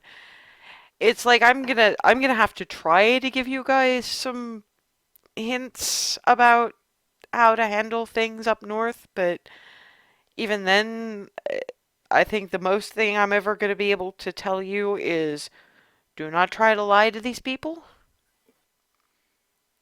Be nothing but straight with these people. Because they don't pay that much attention to the words coming out of your mouth. But they pay enough attention to know that if those words don't match up with what your body's doing, you are disrespecting them on a base level. I should know because I did it for 5 years, and I didn't mean to. I never Ouch. told them about the wings. I didn't know what I was, so I wasn't lying to them when I said I was human, not that I knew about anyway. But I didn't tell them about the wings, because I was scared. I got away with it because I was young and because I was scared, and they knew that I was doing it because I was scared. And I didn't understand. When I did understand, I spent my last week up there looking sufficiently apologetic, but I still couldn't tell them. They don't know. I'm gonna have to tell them when we get back there. That's gonna be a day. So it was a case of, yes, your words aren't giving the information, but because you mentally knew that you were holding something back from them, that came out in the body language. They could see that I was not Gotcha. being entirely open about who and what I was. I was just making sure I understood what you meant. Yeah. And that's the thing, if it's something small that's not all that important to their day-to-day lives, they'll let it slide, but they'll still know. Right. And it's still disrespect. It kept me from being as... If I'd been able to tell them, I probably would have stayed. Or possibly not. The Erdeja were pretty specific about where I was supposed to go. Fate's ladies, our 3 eldest women, are given to Istas. The 3 oldest women of the of any given band tribe. And when someone comes of age, or if we've got a very specific question, we go to them for advice, a path, a purpose. And when I went, they told me that I wasn't quite home. I had learned to be of ice, but I was really of sun, so they knew more than I did, even if they didn't have the words for it. And they told me to seek the sun. Glances at Hazel. And what do you know? I walk in the sun. Darwin glanced at Remy when LSA said, "Seek the sun." I'm gonna quickly look around to see if anyone's like looking at us that might get overly blinded. Perception check. Oh yeah, From windows, from alleys, from just about everywhere. It's new people. Anyone Well, else nerds, if I do what suspicious? I want to, if I do what I want to do, I'm gonna blind far too many people. Not Can't do not everything needs to have a visual representation, Hazel. And as Yeah. for that look, Darvin, I think it was more that I dragged her into the path of the sun because she was Tritherian first. Fair, fair, fair. Darvin. Point You too being slow. Sorry. Okay, that's true. the point Oh my. Darvin, breathe. Sorry. Point being that every place has its cultures, and the big cities are used to people from other places. Smaller places like this aren't. We're gonna. I mean, think about how Barnabas and Remy, to an extent, and Froseth practically all the time, is when confronted with a new culture. But in their case, they're, a lot of where we've been have been at least used to some people from away, so there was some leeway. In little places like this, we can't expect them to follow our designations of behavior. Right. Hence the bowing and the miscommunication there. It's a matter of reading cues. I think the one good thing about having grown up in a similarly very Nonverbal? well, that too, but I was more thinking in a culture that's not used to other cultural things, is that I can both understand that there's a lot of significant culture gap going on here, and I can look at how people are reacting and at least know what not to do.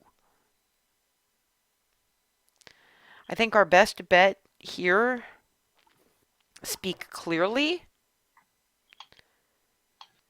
say exactly what we want, and follow their lead. Right. If Okay. I mean, that guy knew we were the mayor, he knew we were adventurers, and that's usually a bow-worthy thing in the culture you come from. He didn't bow. That probably meant that bowing wasn't a thing. Ah. Thank you. It's just a watching of cues, thinking of things that you've seen and things that you would expect to have had happen for that to be a part of the culture. And Yeah, I've very seldom been this much out of anything resembling my own. So yeah, okay. almost none of you have. It's okay. I'm not getting trying to say I understand. Right. No, I get you. I'm just trying. I'm trying to say I follow. I'll leave it at that. Yeah, see, this is what I mean. To the point, say exactly what you mean. Try not to be the kind of bard you usually are all the time. It's not a bad way to be a bard, because it's colorful and it makes you think, but it doesn't get some things across as well as maybe it should in these kinds of situations. And to be a bit more direct, fuck it. I'm just going to stab it, and a little less presentation. Yeah. I got you. And by this point, you have reached another little saloon, little batwing doors. It's better lit inside than it is out here, and there's I love the way they do these doors. and It's just neat. there's also that honky tonk piano kind of thing, and there's also the sounds of a raucous yelling argument Oh boy. Oh, in about 5 Oh. different languages, but it doesn't sound violent. Do we understand any of the languages? Hazel understands the halfling, Darvin has the helm, and Froseth and Remy understand the Dwarven. Basically, between all of them, they just about get the general idea that this is a scientist's argument. This is classifications, and you have your sample size is too small. Your methods are inconsistent, and your data is inconclusive. Oh boy. Guys, don't worry. That's academia. Whose data is inconclusive? And in 2 different languages. So His, hers. Oh boy. They didn't even look to see who spoke. And this was, even though it's coming from, even if Hazel's voice coming from outside in, they don't care who said it. They heard the question and they didn't even stop the argument. They're just there to back onto it. I'm gonna quietly step in because I don't want to interrupt this because I'm kind of entertained. What you Can anyone here tell us about Bitey? 5 different voices in 3 different languages, none of them common, all start talking at once. And they're all saying different things. And then they start yelling at each other again. Darvin who's gone in, and anybody who's following him, and I'm assuming you all are, are the only people in this tavern right now. Because, well,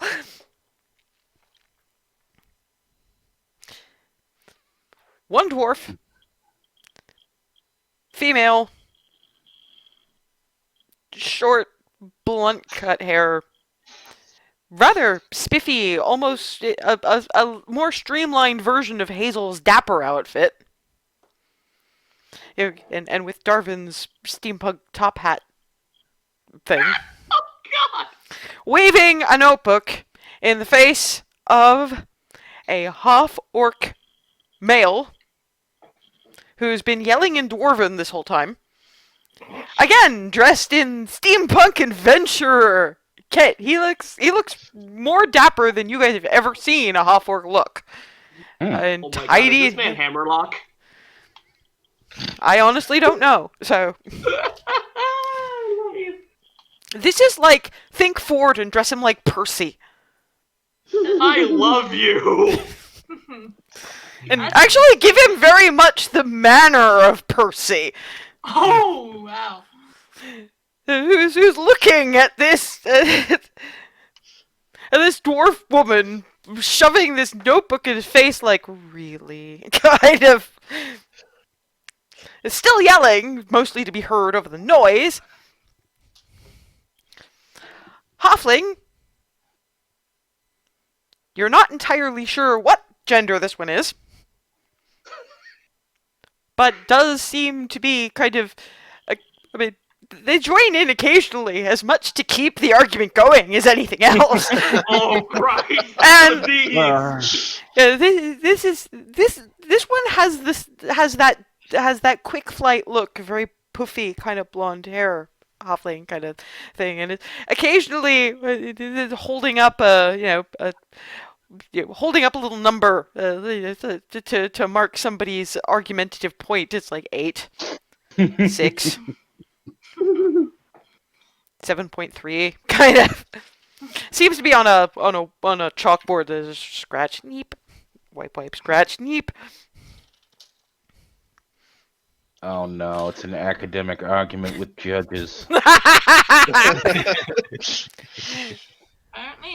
There Sound are like you've seen one of these before. I have. I have. This is only 3 of the 5, by the way. There is a gnome who this one is very definitely male. This one is dressed a lot more casually than the 2 having the argument, and the judge over there, who is basically egging things on by topping up people's drinks quietly while nobody's looking. It's a recreational judged academic argument. Run while you still can.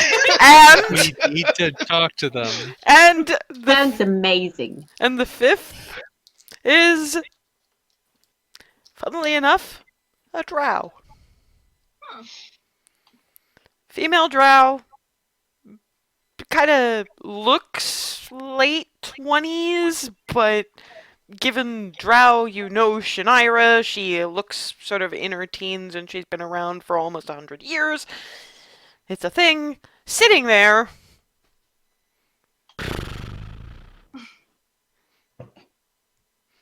Glances up at you guys and just, oh crap, the look on her face is, oh crap, there are people. Grabs a book and just, nope.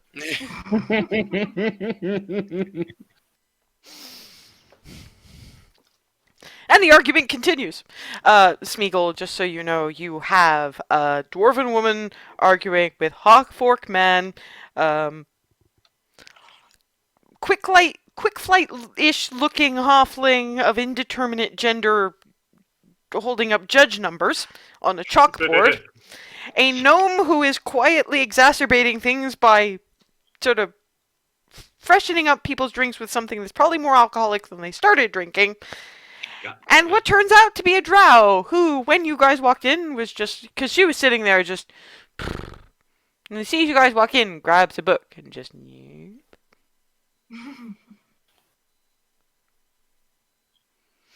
I'm and the yelling continues. I'm going to see if I can make my way to the. Well, first I'm gonna nudge Clarity. Think you can help me get around to the halfling real quiet like? I mean, I can try. Also, Quiet? Doesn't Ava have Pass Without Trace? I mean, I just want to say hi. Why do you need to do it quietly? At which point, Alice just, time out! Or we could do that. That works too. Whole thing just stops. The Hello. halfling. What's that? The gnome looks incredibly disappointed. I was enjoying the yelling. I'm going to switch to halfling briefly. Quick flight. My mother was? Hello? Hello. I was judging that.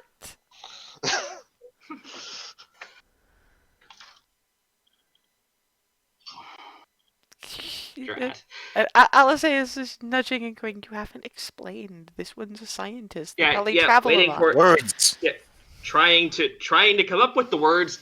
Just lost them. Twilly Quick Flight is her adoptive mother. Yeah. Oh, cousin Twila. Yes. Hello. Hi. Sorry about that. I tried to say hi and everything just stopped up here. Still don't entirely get why that happens. The half-orc turns around and goes, excuse me, but, well, this family, is it a reunion if you've never met? In any case, I'm sure it's very touching, but we were in the middle of a discussion. And the quick flight is just, no, you were not. You were in the middle of an argument. Nothing was getting actually discussed or decided. Yes, specificity, I entirely understand, yet it was a spirited discussion. Heated, spirited, I think would involve more ghost. We're not taking it that literally. Learn metaphor. No. All right then. I love this place. And the dwarven woman is just going, I was beating him on point, you know. Now, what do you want? Mostly we want to know about Bitey.